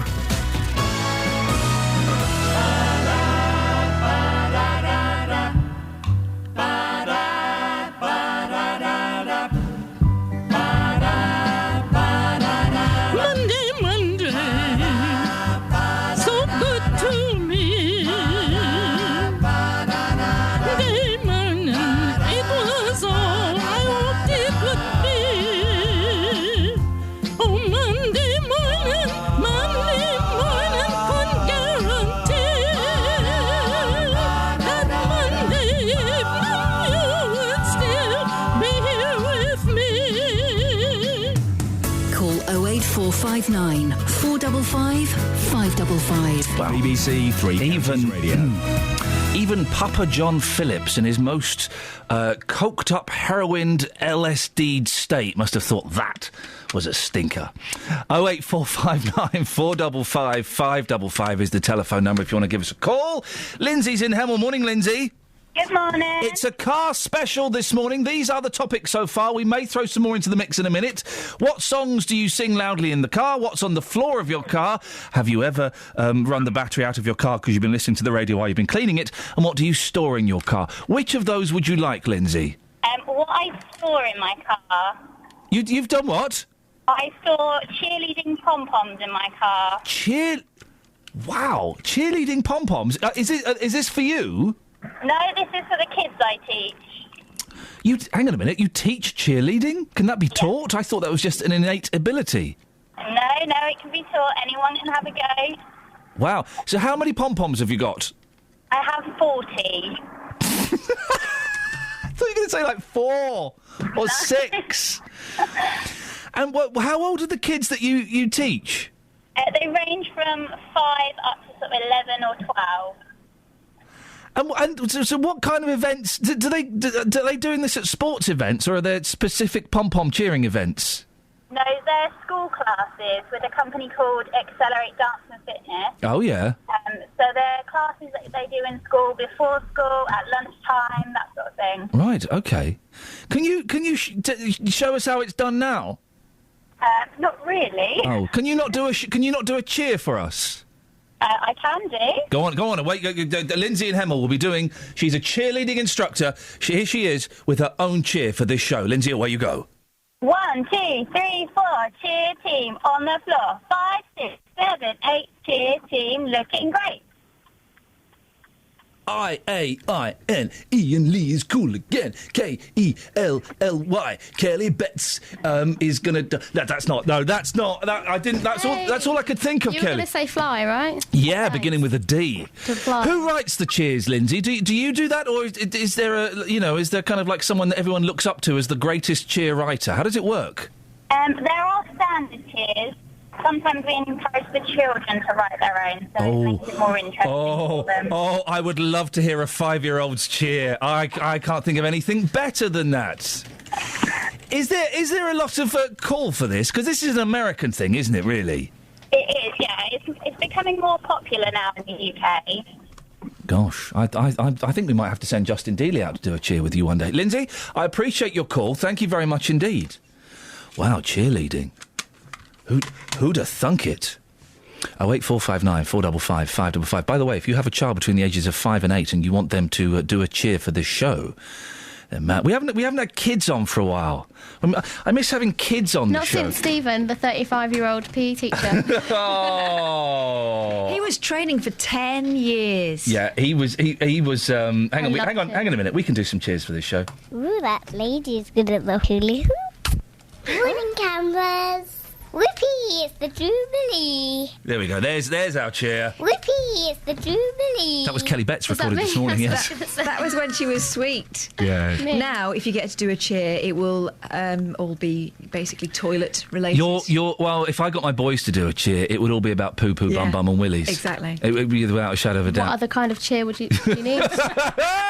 Now, Kelly, you've got a car topic, and what we're calling Yes, I have. What we're calling Car Friday. So you've got lots of car topics, and the phones don't do that. She do that? What? She's doing Kenny Everett in the best possible taste.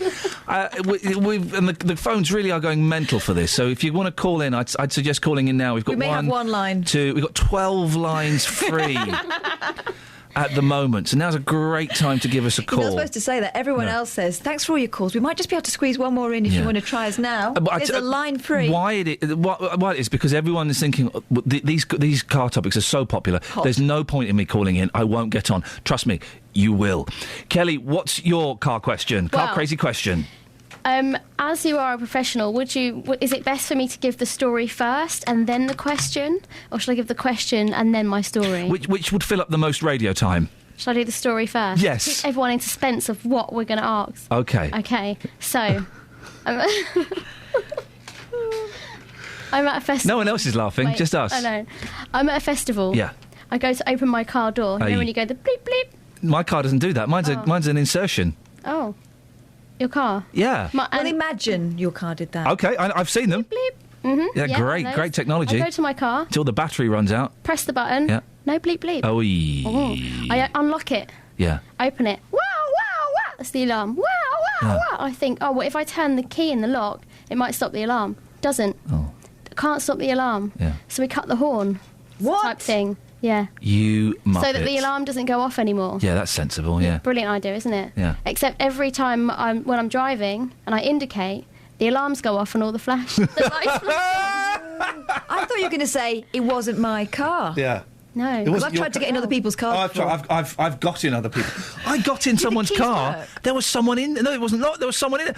Well, a while ago. We went to stay on a Greek island. I can't remember which one it was. Kefalonia. No, not Kefalonia. It was one that was really, anyway. And we were on this weird sort of resort with these apartments. And I burst into the apartment. OK, guys, you're under arrest. I'm taking you all in for questioning. Oh, my God, I'm in the wrong room. I'm so sorry, sir. There was a bloke in bed. And then we were at a wedding the next day, and the fella sat next to me at the table, tapped me and said, that was my room you came into yesterday. Oh, but that could work as a phone-in. Kelly's not finished. Sorry. When cars go wrong, call me now. 08459 455 555. Or wrong door, hilarious consequences. This is. We need to write this down. This is just gold. Okay. This will sustain another radio station for a year. So, songs. Isn't Justin Dealey's cast off looking a little bit limp now? Songs you sing along too loudly in the car. What's on the floor of your car? Has your car battery ever gone flat because you've had the radio on while you're washing your car? Thanks, Deals. What do you store in your car? What was yours, Kelly? When cars go wrong. And have you ever walked through the wrong door? Yeah. There we go. I did. I've got a story. Go on. I was summoned to the headmaster's office, not to be told off. I was a boffin. I was brought in for praise. Yeah. Oh. So I sat there and I was very humble, pretending not to be smug face, which is what I would Is this your do. smug face?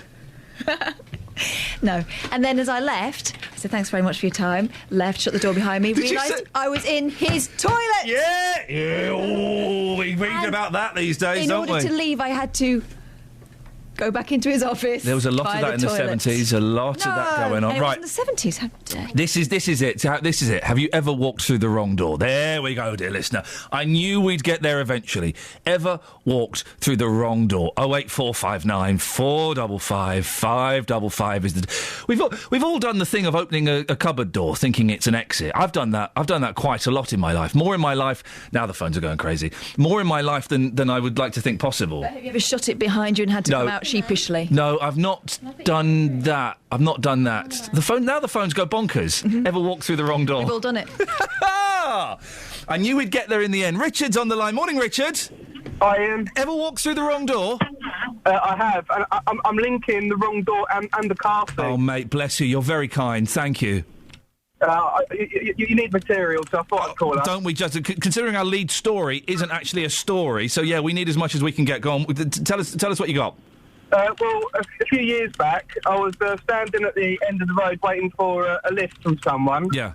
And a black car turned up. Yeah. Stopped in front of me. I opened up the door, got in, and the person who was driving didn't know me. It was completely the wrong car. Oh, no. Yeah. So, what did you say? How did you explain your way out of that? Well, I sat down and looked to the right, and I just saw a really confused face. So I just quickly apologised and got out. They didn't actually say a single word. I think they were too shocked. Richard, thank you. I've done that. Thank you, Richard. I've climbed into a car, looked into the driver's seat, looked over and saw a blonde woman in her 50s there, and I went, oh, I'm sorry. How terrifying must that have been for her? Some tall bloke gets in the driver's seat, looking, unshaven and scruffy. Awkward. Ever walked through the wrong door, dear listener? 08459 455 555. Travel news for beds, cards and bugs. BBC Three Counties Radio. On the speed sensors in Hitchin, the A505 looking busy as you head towards the centre of town. Also the A1M southbound building up at junction 7 for Stevenage. at the Park Street roundabout. All approaches are looking very heavy at the moment on the sensors. And also the M25 anti-clockwise still slow going between junction 18 for Chorleywood and 16 for the M40. Public transport has no reported problems. I'm Alice Glossop, BBC Three Counties Radio. Thank you very much indeed, Alice. Now we're getting there. First 52 minutes of the show was great. Then the next hour, not so great. We've struck gold. Have you ever walked through the wrong door? We'll speak to you after the news with Simon Oxley. Local and vocal across beds, hearts and bucks. This is BBC Three Counties Radio.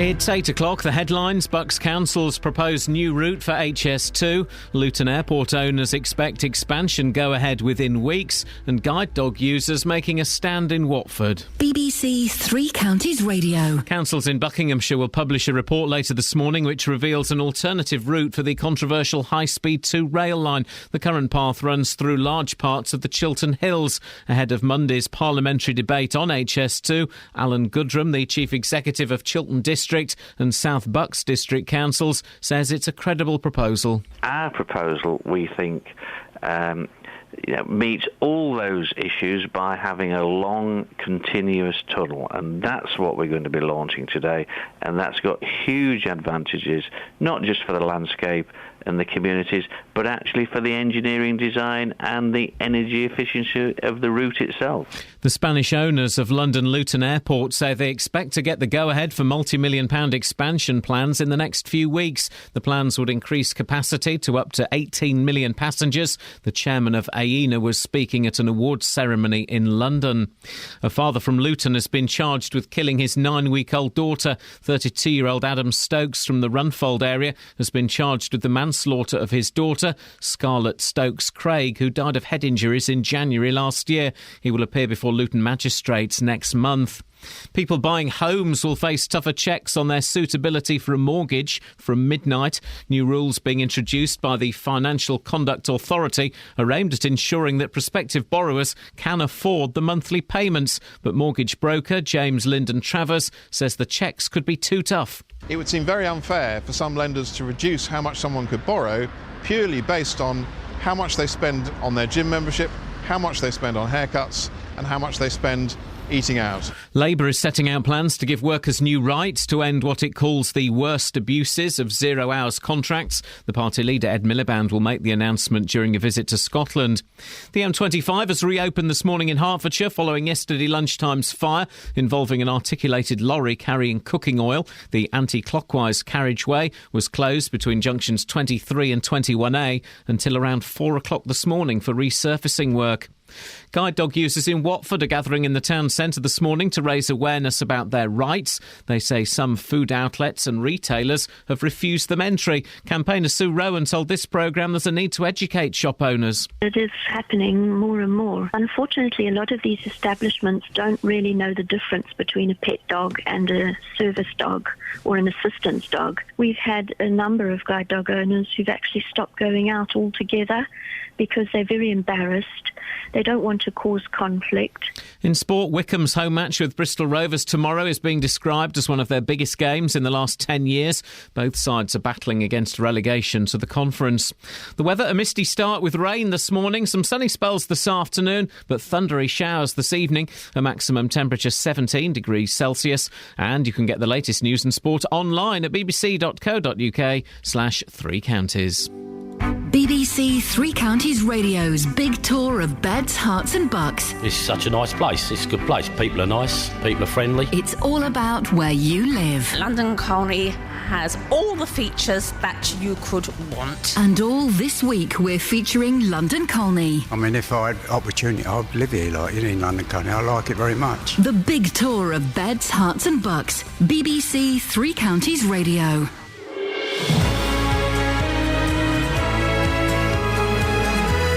Morning! Iain Lee, BBC Three Counties Radio.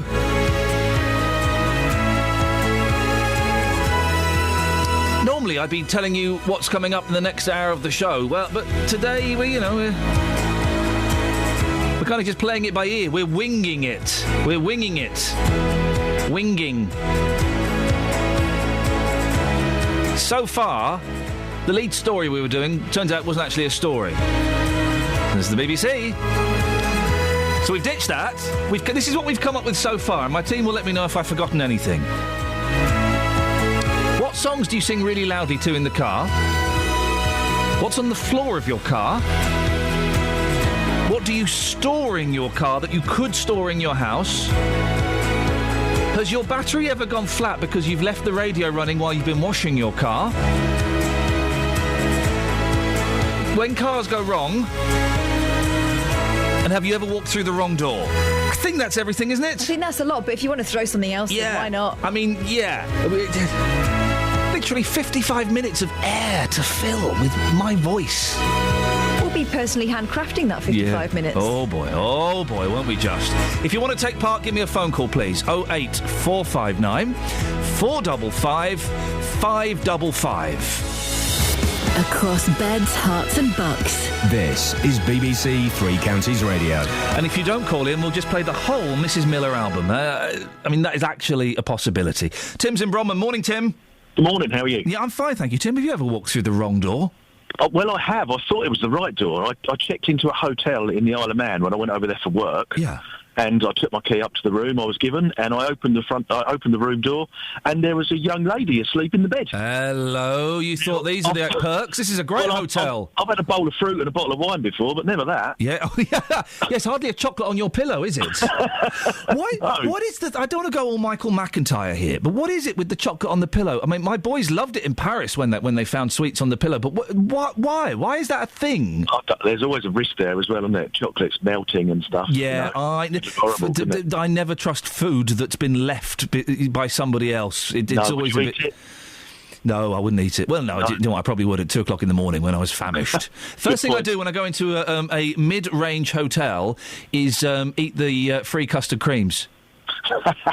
That's where those funny oaty, crunchy biscuits that they leave. That are very, very dry. Else. Yeah, they're very, very dry. Tim, thank you very much indeed.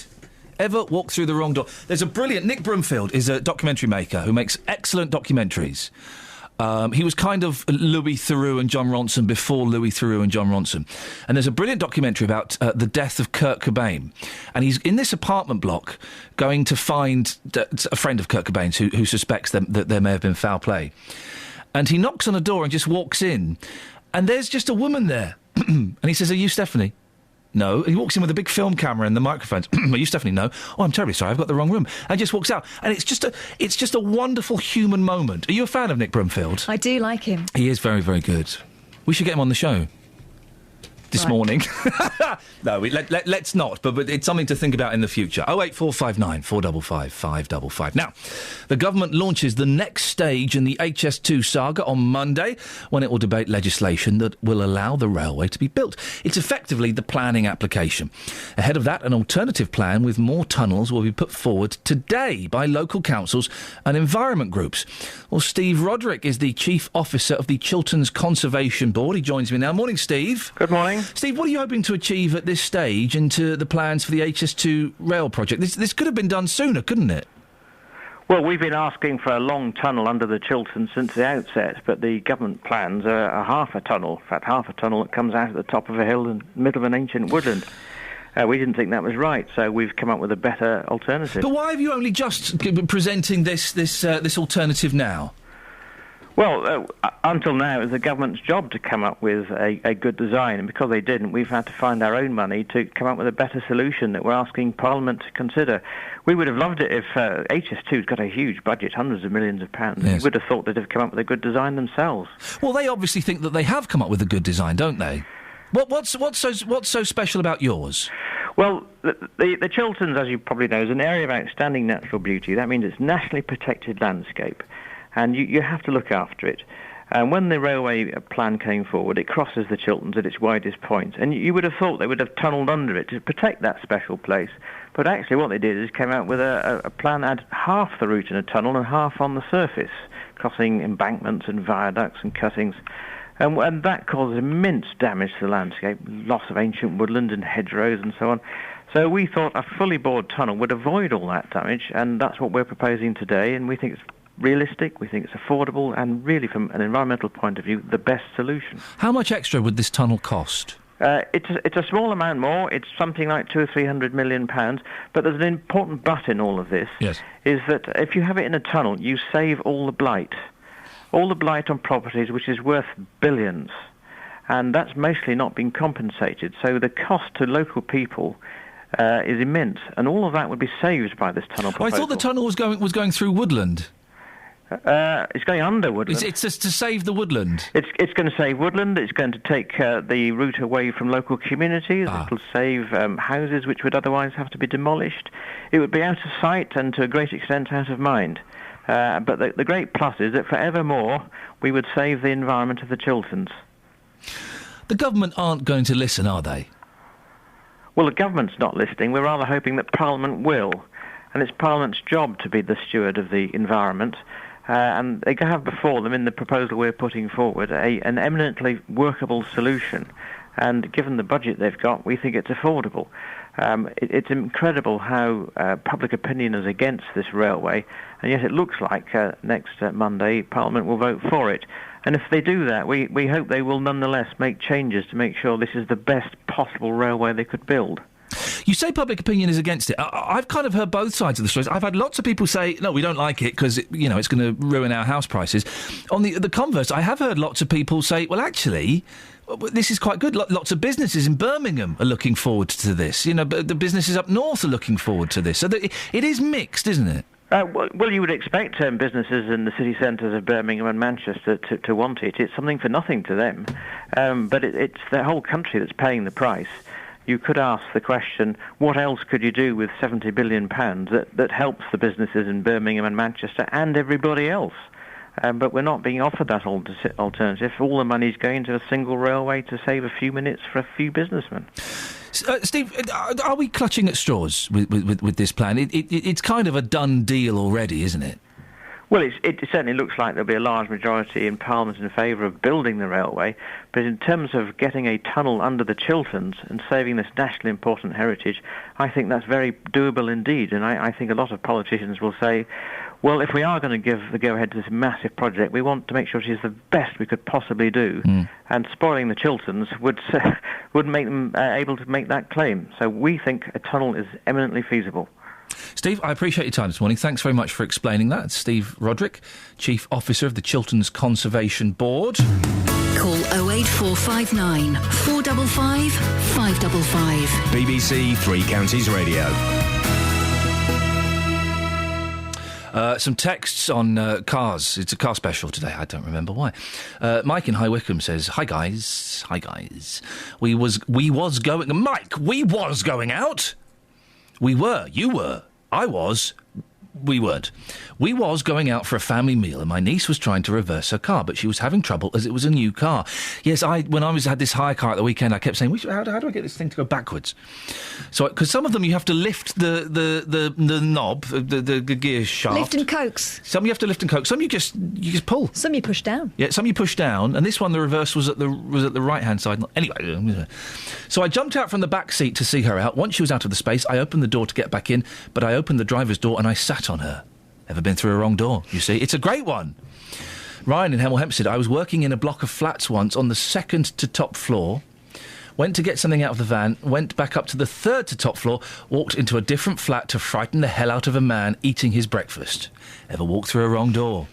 08459 455 555. What have you got in your car? Phil says, I had a grumpy teenager in my car this morning. It's OK now, he's gone to school. I'm worried about when the kids become teenagers. I mean, they're grumpy now at 4 and 2. Flipping heck, they're grumpy. But at 15 and 13, when they're taller than me, ganglier than me, and their voices are like, oh, Dad, I don't want to do it. I don't want to do it, Dad. It's going to be nightmarish. My daughter has discovered the shower at the age of 5. So we've already got you've run the hot water off! Oh, man. She's still in there singing at the top of her lungs, completely oblivious. And I think we've got a recording of your daughter actually singing at the top of her lungs. I think, if I've got it right, this is her, isn't it? Yeah.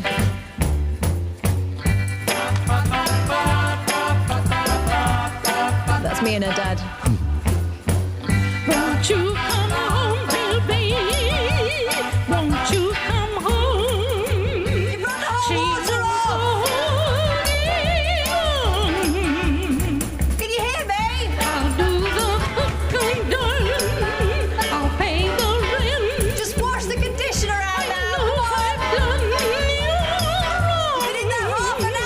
Yeah, you see, that's that scene already. And how old is she? 5? 5. 5 years old. Very clean, though, squeaky clean. Tim in Bromont says, I've got loads of stuff on the floor of my car. Puma Kings. I'm assuming they're a shoe, a Puma King.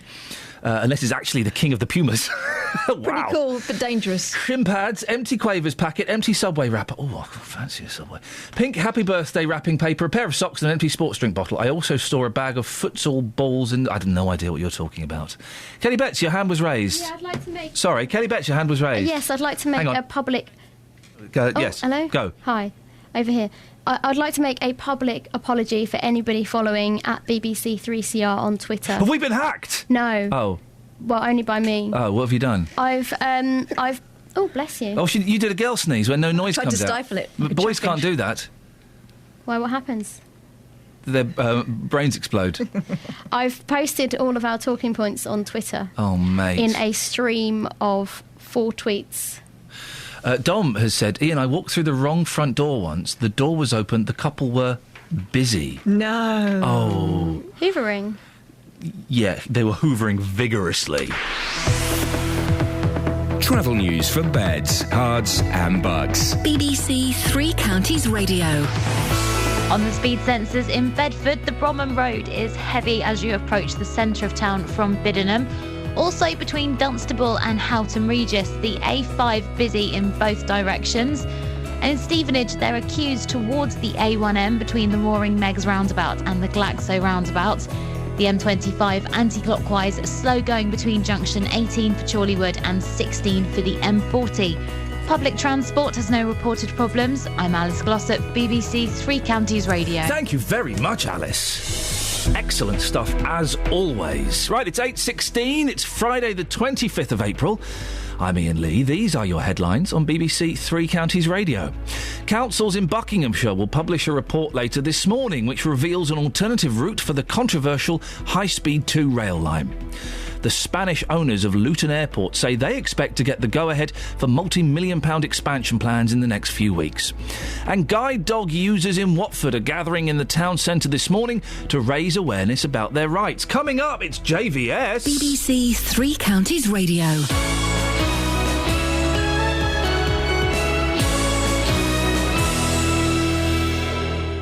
Every weekday from 3, Roberto Perrone. You told 580 gags in 1 hour. Can I test you for 1 minute? I spent the whole year trying to get into classical music. It took the 4 seasons. Weekdays from 3. We heard from Neil earlier on. He claims he was discriminated against and asked to leave a pub because he injected himself in public in full view. Insulin keeps my son alive, OK? If he doesn't inject, he'll die. Roberto Perrone. And I just thank you for the services that you do on here to help people like myself. Weekdays from 3 on BBC Three Counties Radio.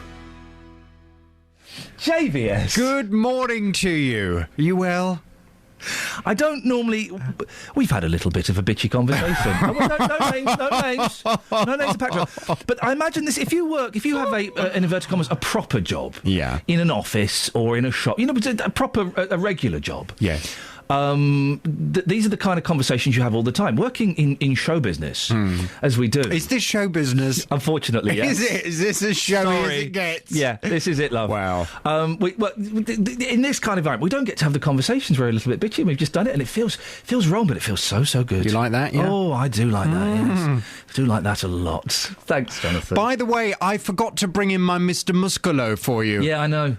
Do you want me to bring something? Because I'm sensing that top... Sorry?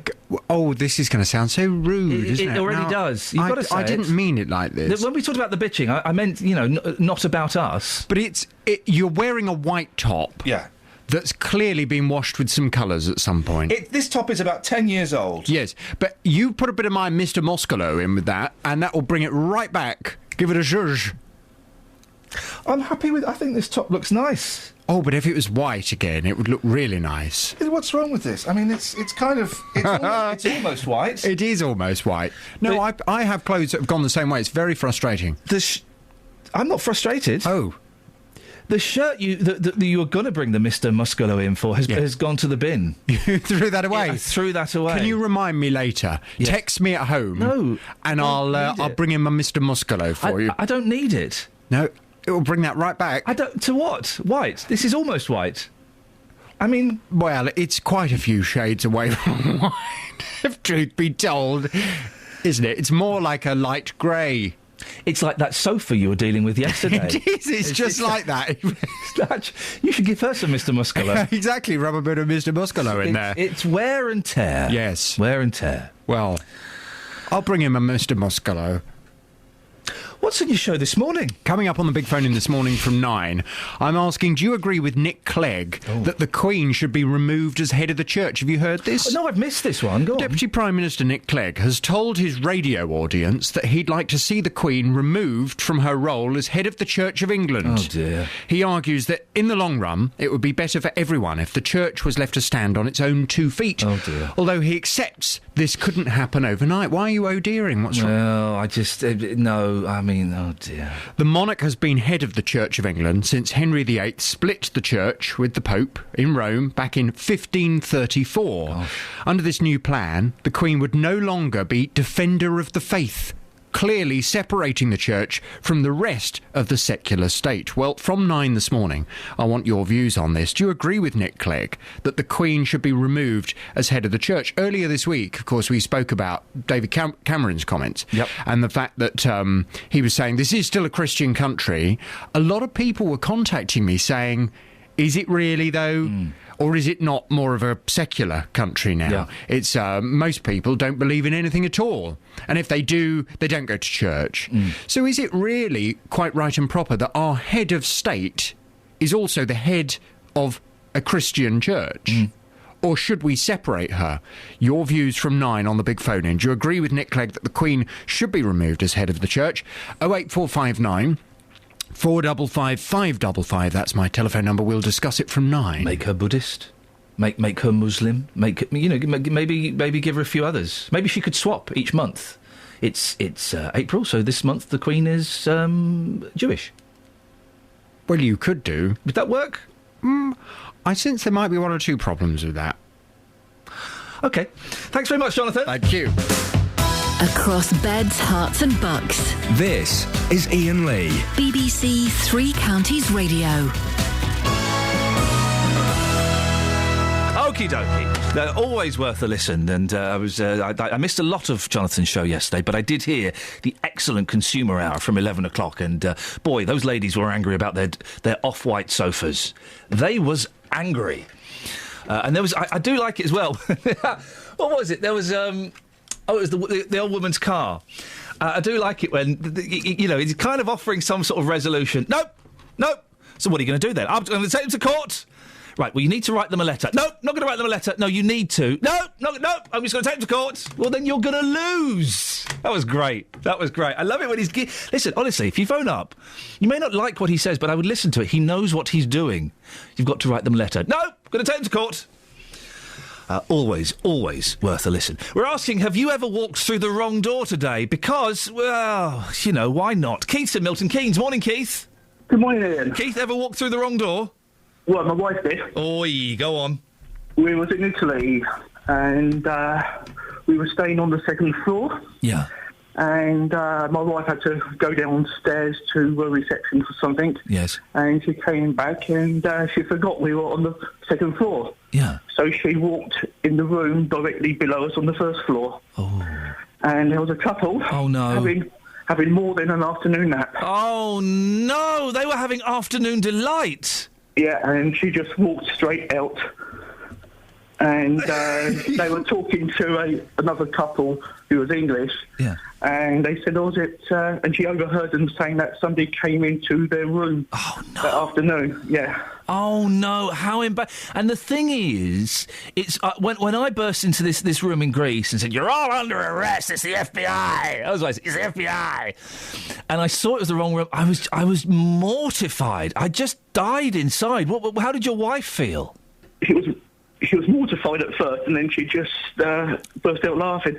Good for her. I'm trying to think as well how I would feel if I were part of the couple that was enjoying afternoon delight. Whether I'd find that erotic or upsetting. I'm not sure. Keith, thank you very much indeed.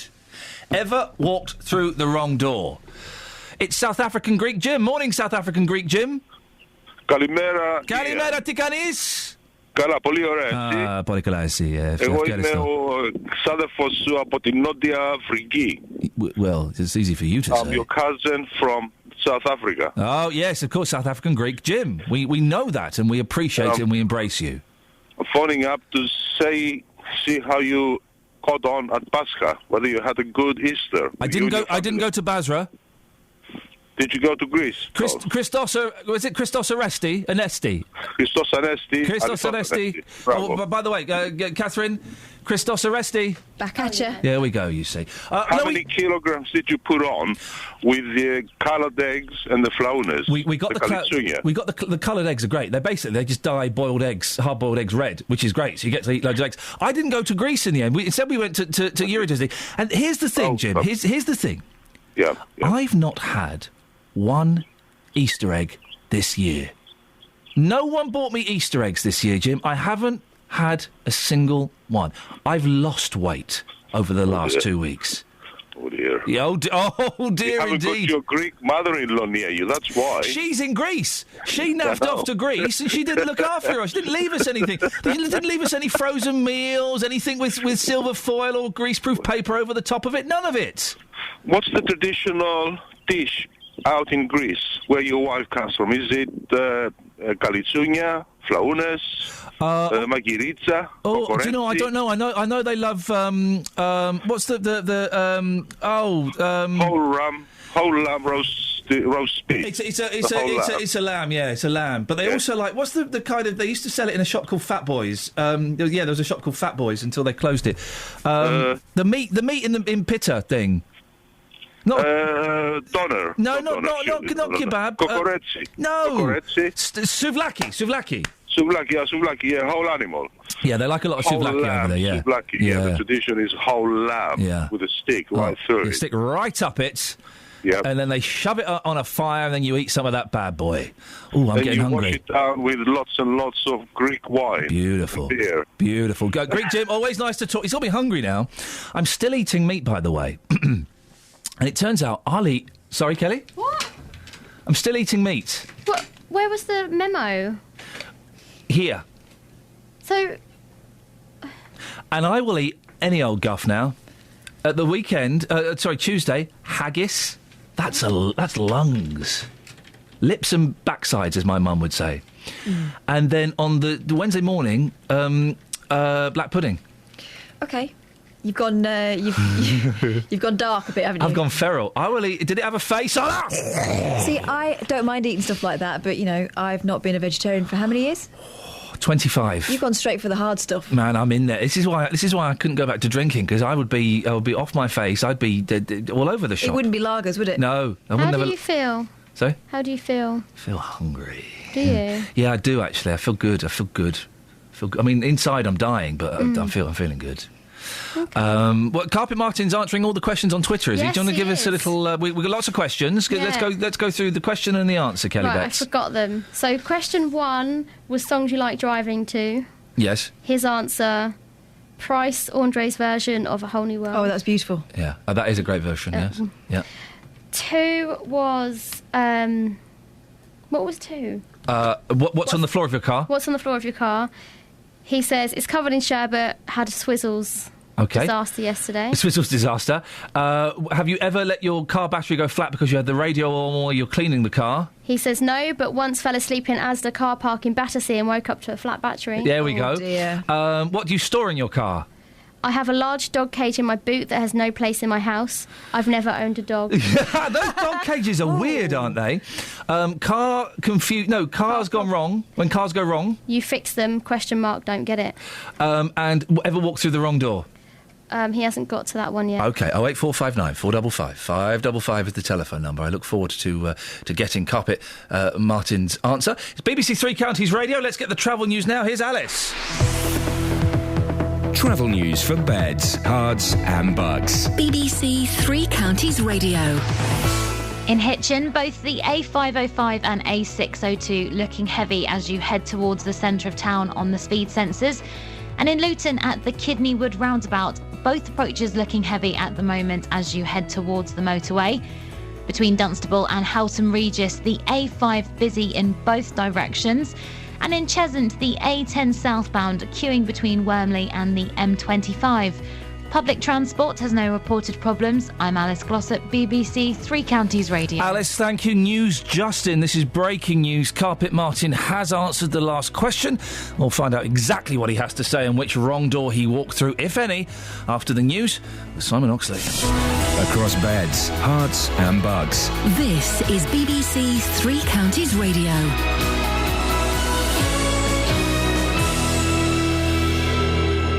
It's 8:30. The headlines. Councils in Buckinghamshire will publish a report later this morning which reveals an alternative route for the controversial High Speed 2 rail line. The Spanish owners of London Luton Airport say they expect to get the go-ahead for multi-million-pound expansion plans in the next few weeks. And guide dog users in Watford are gathering in the town centre this morning to raise awareness about their rights. Three Counties Sports. BBC Three Counties Radio. Wycombe's home match with Bristol Rovers tomorrow is one of their biggest games in the last 10 years, according to stalwart midfielder Matt Bloomfield. Both sides are battling against relegation to the conference. Obviously, I've been lucky enough to be involved in some important games during my 10 years here, but it's certainly an important game, and that fact is not lost on me or the squad. In the Championship, Watford go to Derby. In League One, MK Dons will check on the fitness of George Baldock, Dele Alli and Isle McLeod ahead of the trip to Rotherham. Manager Cole Robinson is also turning his attention to keeping midfielder Stephen Gleeson with his contract ending in the summer. I'm desperate for Stephen Gleeson to stay, obviously. I think the player knows what we think of him, what the fans think of him, certainly. I think he's had a bad season, a bad 2 seasons. A bit indifferent in not performances, but an injury.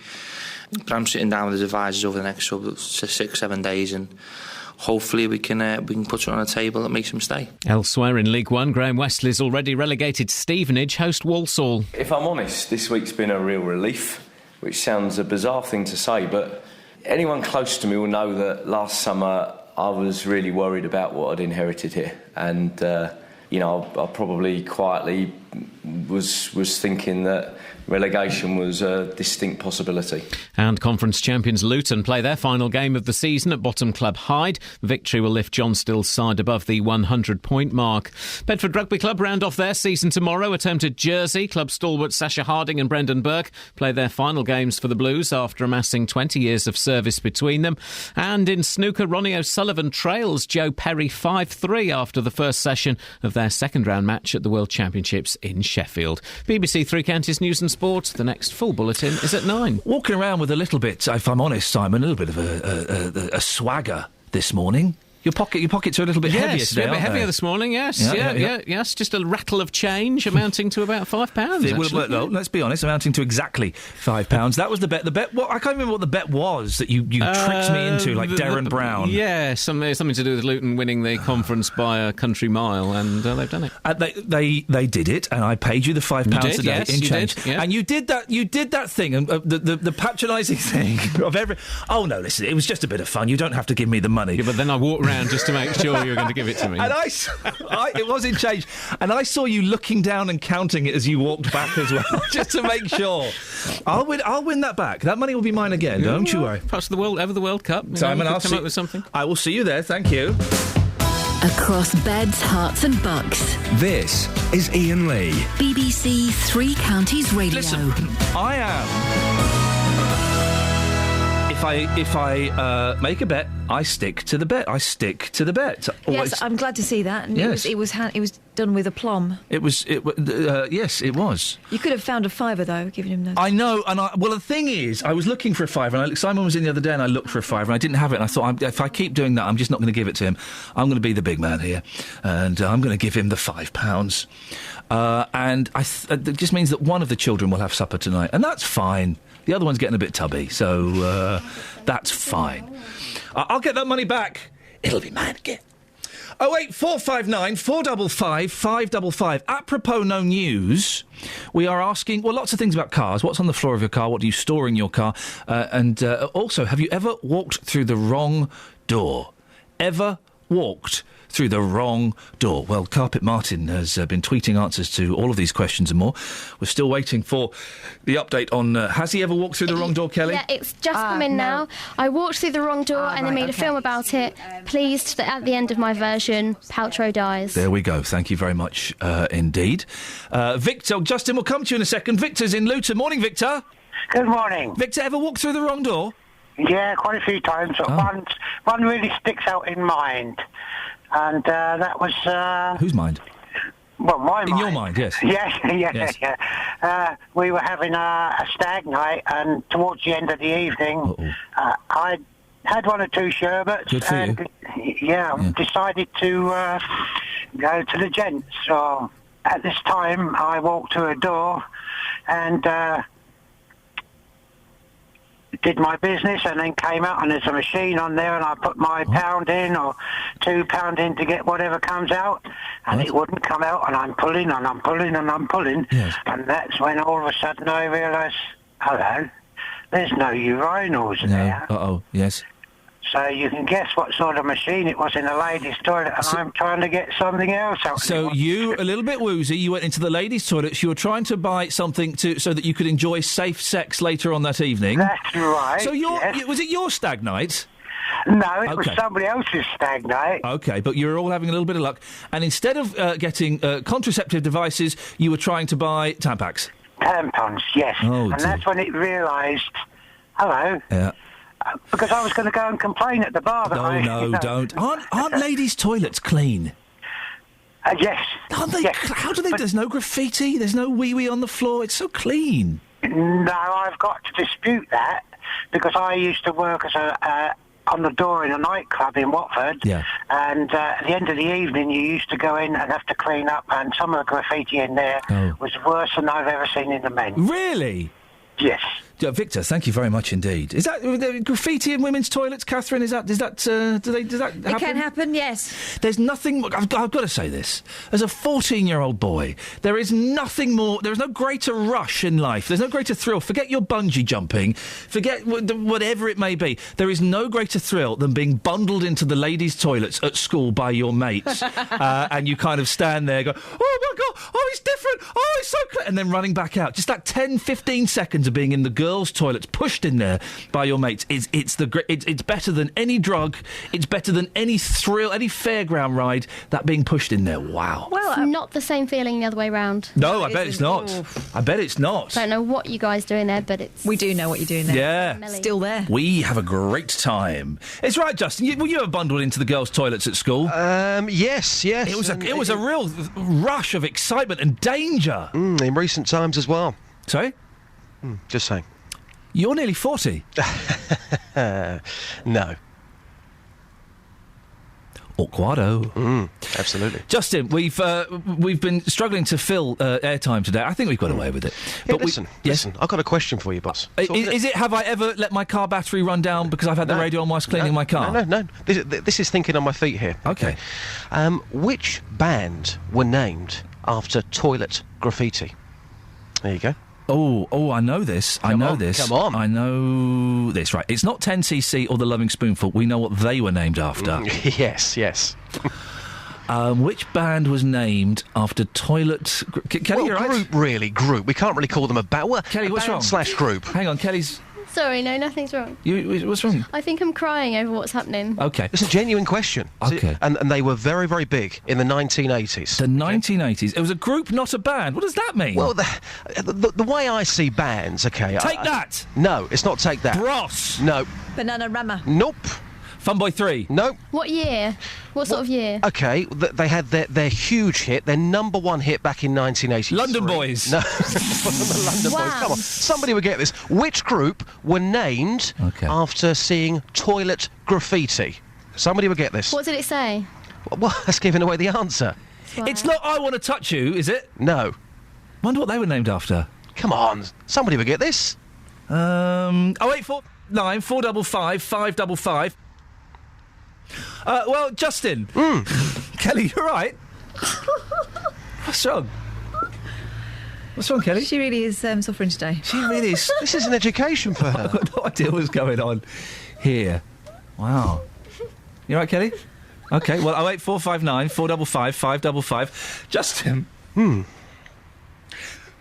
You've been out asking people if they've ever walked through the wrong door. Yeah.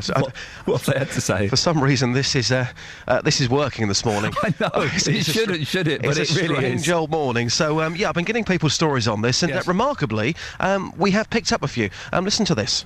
Hey, Janice, good morning. What a filthy morning it is out here today. Terrible. It's terrible. It's disgusting. Ian Lee wants to know, have you ever walked through the wrong door? What's happened to you? I went to my son's flat once. Instead of going to the top floor, I went to the middle floor, knocked the door. This chap opened the door, and I thought it was his friend, and I walked straight in, and I thought, this isn't his flat. I said, oh, sorry, I've got the wrong flat. So, did you actually go and sit down as well? No, I walked in. He let me walk in. I walked in. Well, how crazy is that? He's not even recognised you, and he's let you into his flat. I know, let me walk in, yeah. How stupid did you feel? Silly, really silly. I work in a hotel, and I'm a room attendant. So I've knocked on the door, no answer. I've knocked again, no answer. I've got in.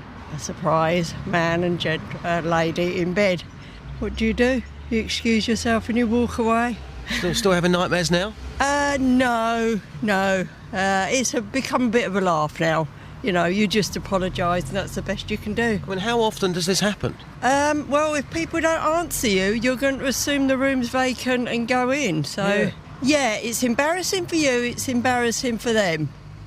Yes.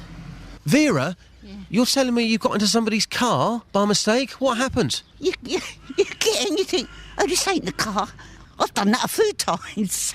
So the door on this vehicle, then, that you got into was unlocked, you just simply walked in? Yeah. It's easy done. It is easily done, and it turns out that I think nearly all of us have at some point walked through the wrong door. Yeah, incredibly, but the car one does surprise me, because you've got to find A, the same car in the same location, but B, the door's got to be unlocked. So that one for me is a bit strange. Well, I've done it. I sat in a car and there was a middle-aged woman, a woman in her 50s, sat in the passenger seat. I got in the driver's seat, and I sat down and I put my key in the car and went, hello. Oh, I'm so sorry. I'm in the wrong car. I've done that before. Very weird. Have we had any response to Justin's? Yeah, but I don't know. I'm trying to get hold of the person that said it, but they're not answering it. Should I just say? Yeah, go on. Michael in Luton reckons it's wet, wet, wet. Nope, it's not. Come on, slippery when wet. To know this, surely. A very, very famous group/band from the 1980s had a huge #1 hit back in 1983. They were named off the back of seeing toilet graffiti. It's a genuine question. U2? No. Led Zeppelin? Number 2. Think mullets, think guitars. OK, well, Kelly Betts is taking... Are they local? There is a local connection. Yeah, actually, one of them lives in Hertfordshire. OK, Kelly Betts is putting someone through right now who we think knows the answer. This is very, very exciting. This is live radio. This is almost as exciting as when I was listening to BBC Scotland on Wednesday morning and Kirsty Walk's line went down. Fred Macaulay on BBC Scotland, he does a show. It starts at 10:30, it finishes at 12. An hour and a half show. It's crazy. What would you even turn up for? Crazy guys in Scotland. Those guys, they really do know how to... and their phone-in, the Kirsty Walk, who I have a lot of time for, the phone-in was, what do women want from the Scottish referendum? Flipping heck! That's a tough one to take to the streets, that question. Ian's on the line. Morning, Ian. Morning, Ian. How are you doing? I'm good, thank you, Ian. Justin, ask Ian the question and Ian shall hopefully give you the answer. OK, Ian, are you ready for this? We are looking for you to name, a very, very famous pop group who had #1 hits in the 1980s. They were named off the back of seeing toilet graffiti. Who are they? Spandau Ballet. Yes! Yay! Who's writing that? Yeah, well, okay. Well, let's deal with this one at a time. Kelly, your point. Who would write that? Who would write that, Justin? Don't know, don't care. Catherine, your point. Is it a really artsy euphemism? Don't know, don't care. Ian, how did you know that? I googled it. Oh, boo. The thing is, though, Ian, I bet down the pub this weekend people will be talking about that very stat. No, yes, they will. They won't. They won't. Do you know what that sounds like? Yeah. They got bored in an interview. They got bored of being asking, so why did you call yourself Spandau Ballet? And they went, oh, we just saw it in the toilet door. Oh, that sounds like nonsense. Who would write that? I don't know. Graffiti artists don't write things like Spandau Ballet. Stay alert. The world needs more alerts. Yeah, exactly. They didn't call themselves the shape of a pig. What, Kelly? You're scratching your head. Carpet Martin called in. Oh, yeah. He's very posh, isn't he? Yes. He doesn't seem like he's going to be posh when you see his tweets, but No, he he's filthy. said, I would like to say Spandau Ballet. I said, yes. Do you want to come on? No, can you just put the prize forward in the post for me? We'll send the prize forward. Justin, excellent stuff as always. Thank you. Oh, who's on your show tomorrow? What have you got? Tomorrow between 9 and 12. Tomorrow morning we're going to be talking to Fish from Meridian. Yes, you said, and you said that it was quite an interesting, revealing interview. Absolutely. Meridian, of course, were formed locally in Aylesbury, and he tells me the story behind Kaylee, which I love that record, but I'm never going to be able to listen to that song in the same way again, because the story is about somebody who lived locally, and it's just a really, really sad story. But he'll be telling me the story behind that and picking his favourite musical memories from 9 tomorrow. Justin, excellent stuff as always. Thank you very much, Kelly, as well, for little heads up in my ear about what's coming up next. Thank you. 08459 455 555 is the phone number. Last 15 minutes of the show. We can call him anything to do with cars. Never walk through the wrong door. Literally, it's as good as it gets. Travel news for beds, cards and bugs. BBC Three Counties Radio. The A1M southbound, heavy going around junction 7 for Stevenage.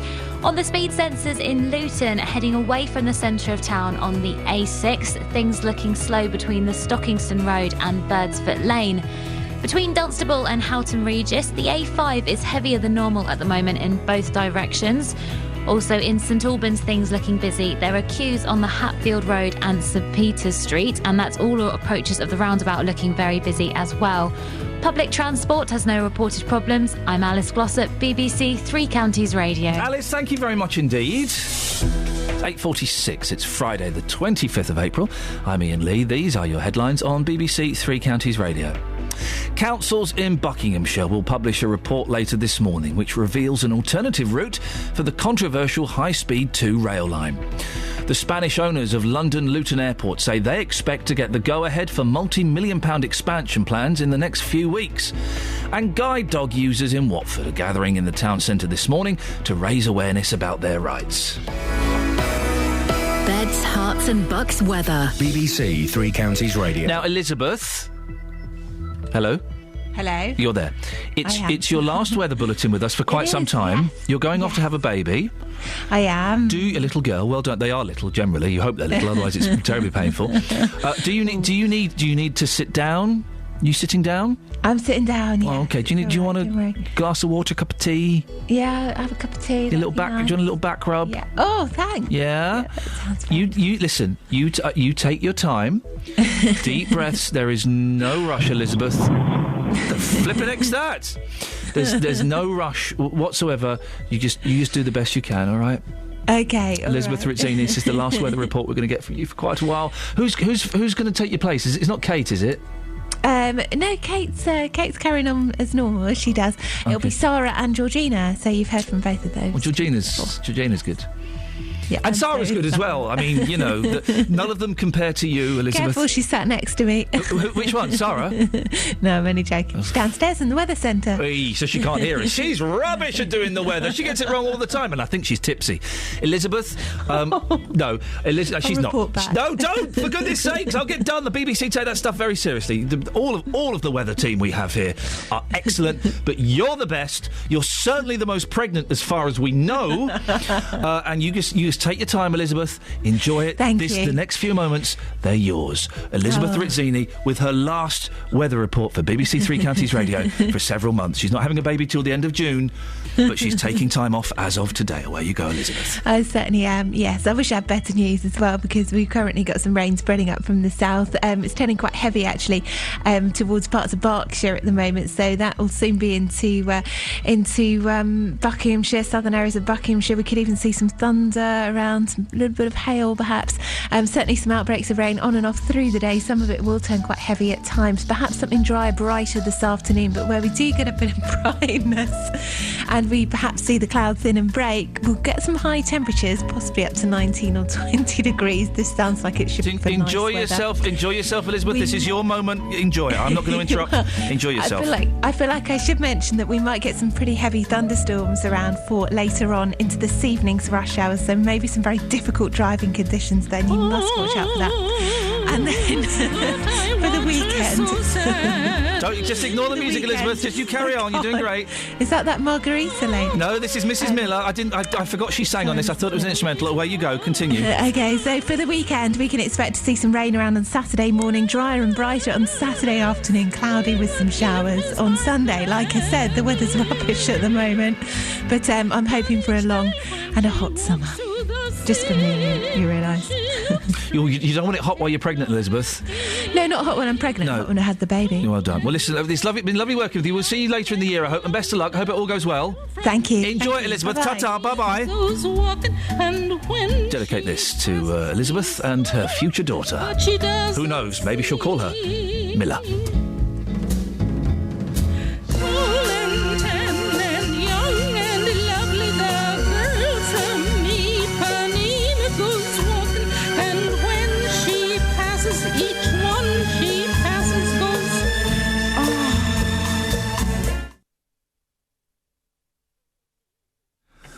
I think we've broken the radio again. It's probably the best. It's probably best that we do it that way, isn't it? Malcolm's in Bedford. Morning, Malcolm. Oh, hello, Ian. Ever been through the wrong door? Yes, Justin spoke earlier to that lady who got into the car in the wrong door, and he said that the door had to be unlocked to find that. Well, I actually was working at Bedford Station many years ago, and when I finished my shift, I went to get in the car, opened the door, got in the car, sat down, and thought, there's something strange here. Yeah. And I noticed that the fascia was beige, and the fascia of my car was black, and the seats were... So I thought, this is wrong. Yeah. So I got out, and my car was parked next door to it. Exactly the same colour. Yeah. So I got out, locked it, and went home in my own car. Yeah. 2 days later, I was working at Harlington Station, explaining to the chap that I work with there that I'd done this. And we went into the car park. There was another Vauxhall Viva there. I went up to it with my keys, and I opened it and got into it. I said, look at that. Wow. Yeah. The Vauxhall Viva, this must have been quite a while ago then. It was a 1973 one. Yeah. And then my wife was explaining to a friend of hers who'd also got a Vauxhall Viva that what had happened. And so she went out and tried her car, and blow me, it opened that one as well. Flipping it, if we could only go back to 1973, we could all steal Vauxhall Vivas. Well, I did think about that. I thought, well, I'm ever short of a car, I know where to go. Yeah. I miss cars like the Vauxhall Viva, proper cars. proper. All cars now, they look the same, don't they? Yeah. And cars then used to have a bit of... I saw someone driving, was it Ford who made the Princess? The Ford Princess. Was it Austin the Princess? Oh, it was an Austin Princess. Oh, it was. You're right. It was an Austin. We used to have an Austin Princess. That was my mum's wedding car. Oh, it was, and it used to be dead posh. And I think ours broke down. I think my dad got it hooky, as he got a lot of things hooky, because there's no way we could have afforded an Austin Princess when we lived on the Britwell estate in Slough. But they used to be look like really classy cars of the future. And someone was driving one up the M1 the other day, and it just looked so old and dated. It may even have been a Vanden Pla. Remember those? They were like the sort of special, the special posh ones. Malcolm, thank you very much indeed. Kelly's looking like, oh, Mum and Dad, stop talking about the old days when it was all black and white. Yeah, I know. I didn't know about those Austin Princesses from my mum. That was her wedding car? Yeah. So instead of the Rolls Royce or something, they went for the Austin Princess? Yeah. Oh, fan. I don't think the Rolls Royce was on offer, to be honest. Fantastic. Glenn's in Northampton. Morning, Glenn. Morning, Ian. Do you remember the Austin Princess? I can, and the Allegro, and the Maestro, and the Montego. Which was it? The Maestro or the Montego was the one that spoke to you? I can't remember. My mate had one, and in the winter time, we never had a heater, and we used to have to open the windows to thaw out the car inside. Beautiful. Kids these days with their heated seats and their MP3 players. Oh, they're so smug. Glenn, what have you called in about? Well, this wasn't me. This was a colleague of mine when I used to work for Gateway Food Markets in Bristol. Yes. The company cars were either red, beige, or blue. Yeah. And lots of them. Strong cars. And they were all the same make. And so my mate said, I tried to get back in my car the weekend, and they couldn't. The key didn't work. So I thought, I've got to get home. So he got a house brick out of the edge, and as he threw the brick and let go at the side window, he realised it wasn't his car. Oh, yeah. Smashed the window, he ran off. Oh, no! Yeah. He didn't stick around to be a man or leave a note. He legged it. He legged it. Oh, that poor bloke who must have turned up and gone, oh, my car's been broken into. Glenn, thank you very much indeed. Kelly, you have just reminded me, of course, and we don't often look back, but when, sometimes we do when we've got 7 minutes to kill. The choke on a car. I could never get that to work. I didn't understand it. That increased the fuel purity or something, didn't it? I thought that just made it pump round. I don't know. I've got no idea. You had to pull out a little stick, wiggle it around, lock it off, then you had to release it a bit as you drove on. Yeah. Stupid thing. Stupid thing, Kelly. You are. Not you. Oh, no, not you. Not you, the choke. Princess. Hey, what? Did she? No. Tony! Good morning. Morning, Tony. A choke makes the fuel mixture richer. Yeah, you see, I was right. There you go. I was right, and Catherine was wrong. 1969. Yes. My then future sister-in-law gave me and my future wife a little Austin A35 car. Okay, very old thing. It was rusty and rickety, but the only thing we had ever had first car. And at the age, I was 22 then, and so I wanted to show my prowess as an electromechanical engineer to my future wife. Of course. And so I fitted an alarm to the car, not like they are now. It was a siren went off like the air raid sirens. Yeah. Okay, and I decided to make it armed-proof. So I boxed it all in with sheet steel and the triggering system and everything else, and it worked off a principle. Do you know when you open your car door and the light comes on? Yes. That's a little switch in the door frame. Yeah. So I thought, right, we'll set it by that, switch on the side of the car with a locking system. My father-in-law decided to do a favour for us. So my father-in-law painted the car with the good old-fashioned, remember the name Valspar paint? No, I don't remember that, Tony. Well, it was everybody painted their cars with Valspar. Yeah. Okay, so he painted it purple. Oh, yes. It looked nice, though, you see. I bet it did, yeah. Used a bit of plastic padding for all the rusty bits. Yeah. Now, inside the door itself, where the frame is, where the door fits, where the switch was, he also decided to cover up all the rust. And he worked for a military establishment, and he got military-grade aluminium paint. So he painted all around the door frame with his lovely aluminium paint and took it down the road for us to get it MOT'd. The paint dribbled into the switch and the electronic system of the car alarm. He's driving along the road, the high road, and the siren goes off. Oh, no! So he jumps out to disconnect the battery. You can't get to the battery because it's enclosed in the armoured-plated...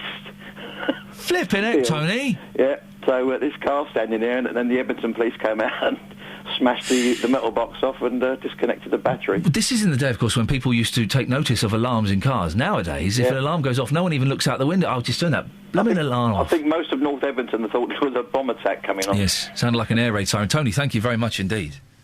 No one listened. I remember when car alarms kind of sort of first came in, mid-80s? Something like that. And it was a real, hey, there's a car alarm going off. Kids would gather around to watch a car alarm going off. And now it's just, does anybody respond to it with anything apart from... rolled eyeballs. Exactly, rolled eyeballs. Has a car alarm ever stopped a car crime taking place? I don't think it has, really. Are cars... The way they break into cars these days has changed, hasn't it? It's not a brick through the window. Or it's not the coat hanger through the door. I had to break into my mum's car once because I'd locked the keys in the car and I had to break in with the coat hanger. It ruined the seal. So is it that they're harder to break into? Now they break into your house and nick your keys, don't they? Yeah, I guess so. Yes, that's car crime sorted. Excellent. And next week we'll be solving murders. There's a new podcast will be released later on today. If you go to the BBC Three Counties website, you can download it from there. It pops up on iTunes. It'll probably pop up there maybe later tonight or tomorrow. It takes a little while for it to filter through the system. You can get it by going to iTunes if you type in Iain Lee BBC. It pops up. They only last up there for about 30 days, so I would say get them while they're hot. And this week's, if you missed Tuesday's show, it was only a 3-day week, but if you missed Tuesday's show, Kelly Betts wasn't here. She was replaced by the excellent Matt Lockwood. It was like having Alan Bennett's father in. It really was. It was a very unique listen, and I think we have a whole Matt Lockwood tribute feature in this week's podcast, so it's definitely worth having a listen to that. If you want to email me over the weekend, you're more than welcome to ian.lee@bbc.co.uk. Right, this is BBC Three Counties Radio. Let's get the travel news now. Here's Alice Glossop. Travel news for beds, cards and bugs. BBC Three Counties Radio. We've just had an update in from James on the A421 in Bedford, heading towards the centre of town. The road is at a standstill at the moment. We're just waiting for further information on that. Also, the A1M southbound, busy going around junction 7 for Stevenage. And the A5 is still really struggling between Dunstable and Houghton Regis. That's looking busy in both directions at the moment. In St Albans, the Harpenden Road is queuing towards the centre of town. And also in High Wycombe, Marlow Hill looking heavy in both directions between the centre of town and the leisure centre. Public transport has no reported problems. I'm Alice Glossop, BBC Three Counties Radio. Thank you, Alice. That's it, that's your lot. Sorry it was a part-time week this week. I'm back on Monday, so don't worry. Justin Dealey's up tomorrow morning at 9 o'clock. JVS next. Have a nice weekend. I'll speak to you on Monday. Ta-ta. Local and vocal across Beds, Herts and Bucks. This is BBC Three Counties Radio. Thank you, Iain. Good morning. Welcome to the JVS show. I'm Jonathan Vernon-Smith. It's Friday, it's 9 o'clock. It's a disgusting morning, but on today's Big Phone-In, I'm asking, do you agree with Nick Clegg that the Queen should be removed as head of the church? Deputy Prime Minister Nick Clegg has